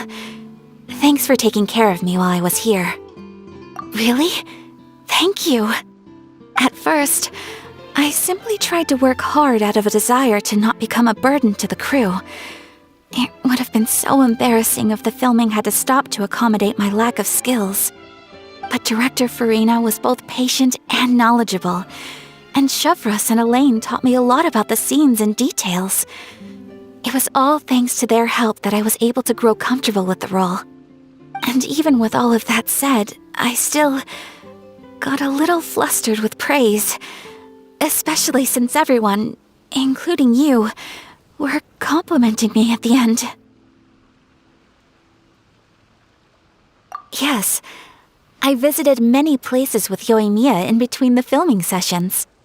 The elegant streets, the beautiful flowers and greenery, and the dreamlike underwater world. Everything I saw will shine like stars in my memories. It also brings me joy to think that perhaps you've marveled at those exact wonders as well. It's nothing at all. I don't often have the opportunity to wander out into the world like this. Not only did I make many new friends during this trip, I also picked up many new skills from everyone around me. I will cherish this experience greatly. Oh, and I'm also going to bring some conch madeleines back to the Yashiro Commission as a gift. If we could enjoy them with some coffee, perhaps it'll feel as if I'd never left Fontaine at all. Thank you for looking out for me. Please do take care of yourself during your adventures as well. If the stars align, we'll see each other in Inazuma again.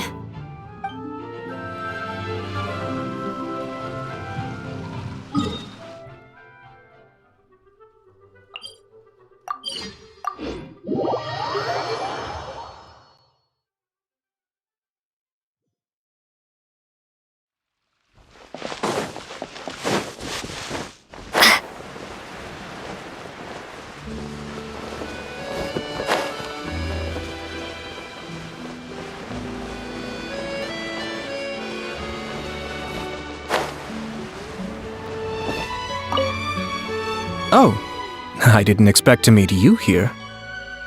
I've been told that this is a beverage called Fanta. I quite like its unique taste. The slogan, a font of refreshment, is rather catchy as well. I'm starting to wonder if I could incorporate it into our cultural exchange initiative.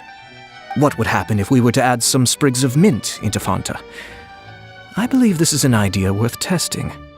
Or perhaps we could even take it one step further and mix in an equal amount of milk tea medley. But for some reason, I suspect that experiment wouldn't turn out well.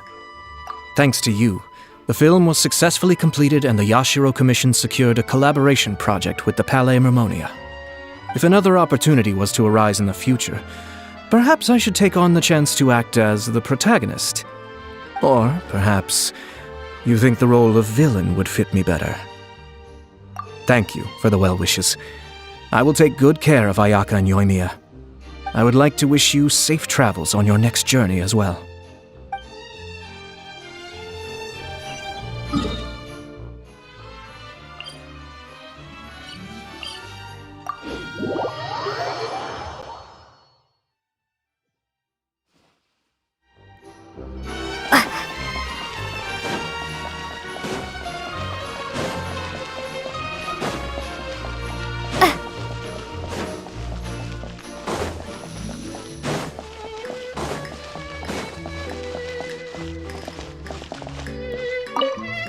It's you. Is there something I can help you with? Interested in our couture services? Just give me the word. Thanks to you, we were also able to premiere the film in time. Its success has increased the reach of my brand. There's no need to be humble. You helped Xavier and Chevreuse, and even Kirara's told me many good things about you. They are all my friends. You've done far more than what you give yourself credit for. I am merely a fashion designer. I don't have anything else I moonlight as. But when you run a business, it's inevitable that as you make more friends, you'll also encounter all sorts of thorny issues. You scratch my back, I'll scratch yours. It's just the common sense of business. Xavier's over the moon now that he's actually won the Farina Award. Maybe I'll actually find him in the fountain the next time I see him. The demand for couture at my boutique has also increased.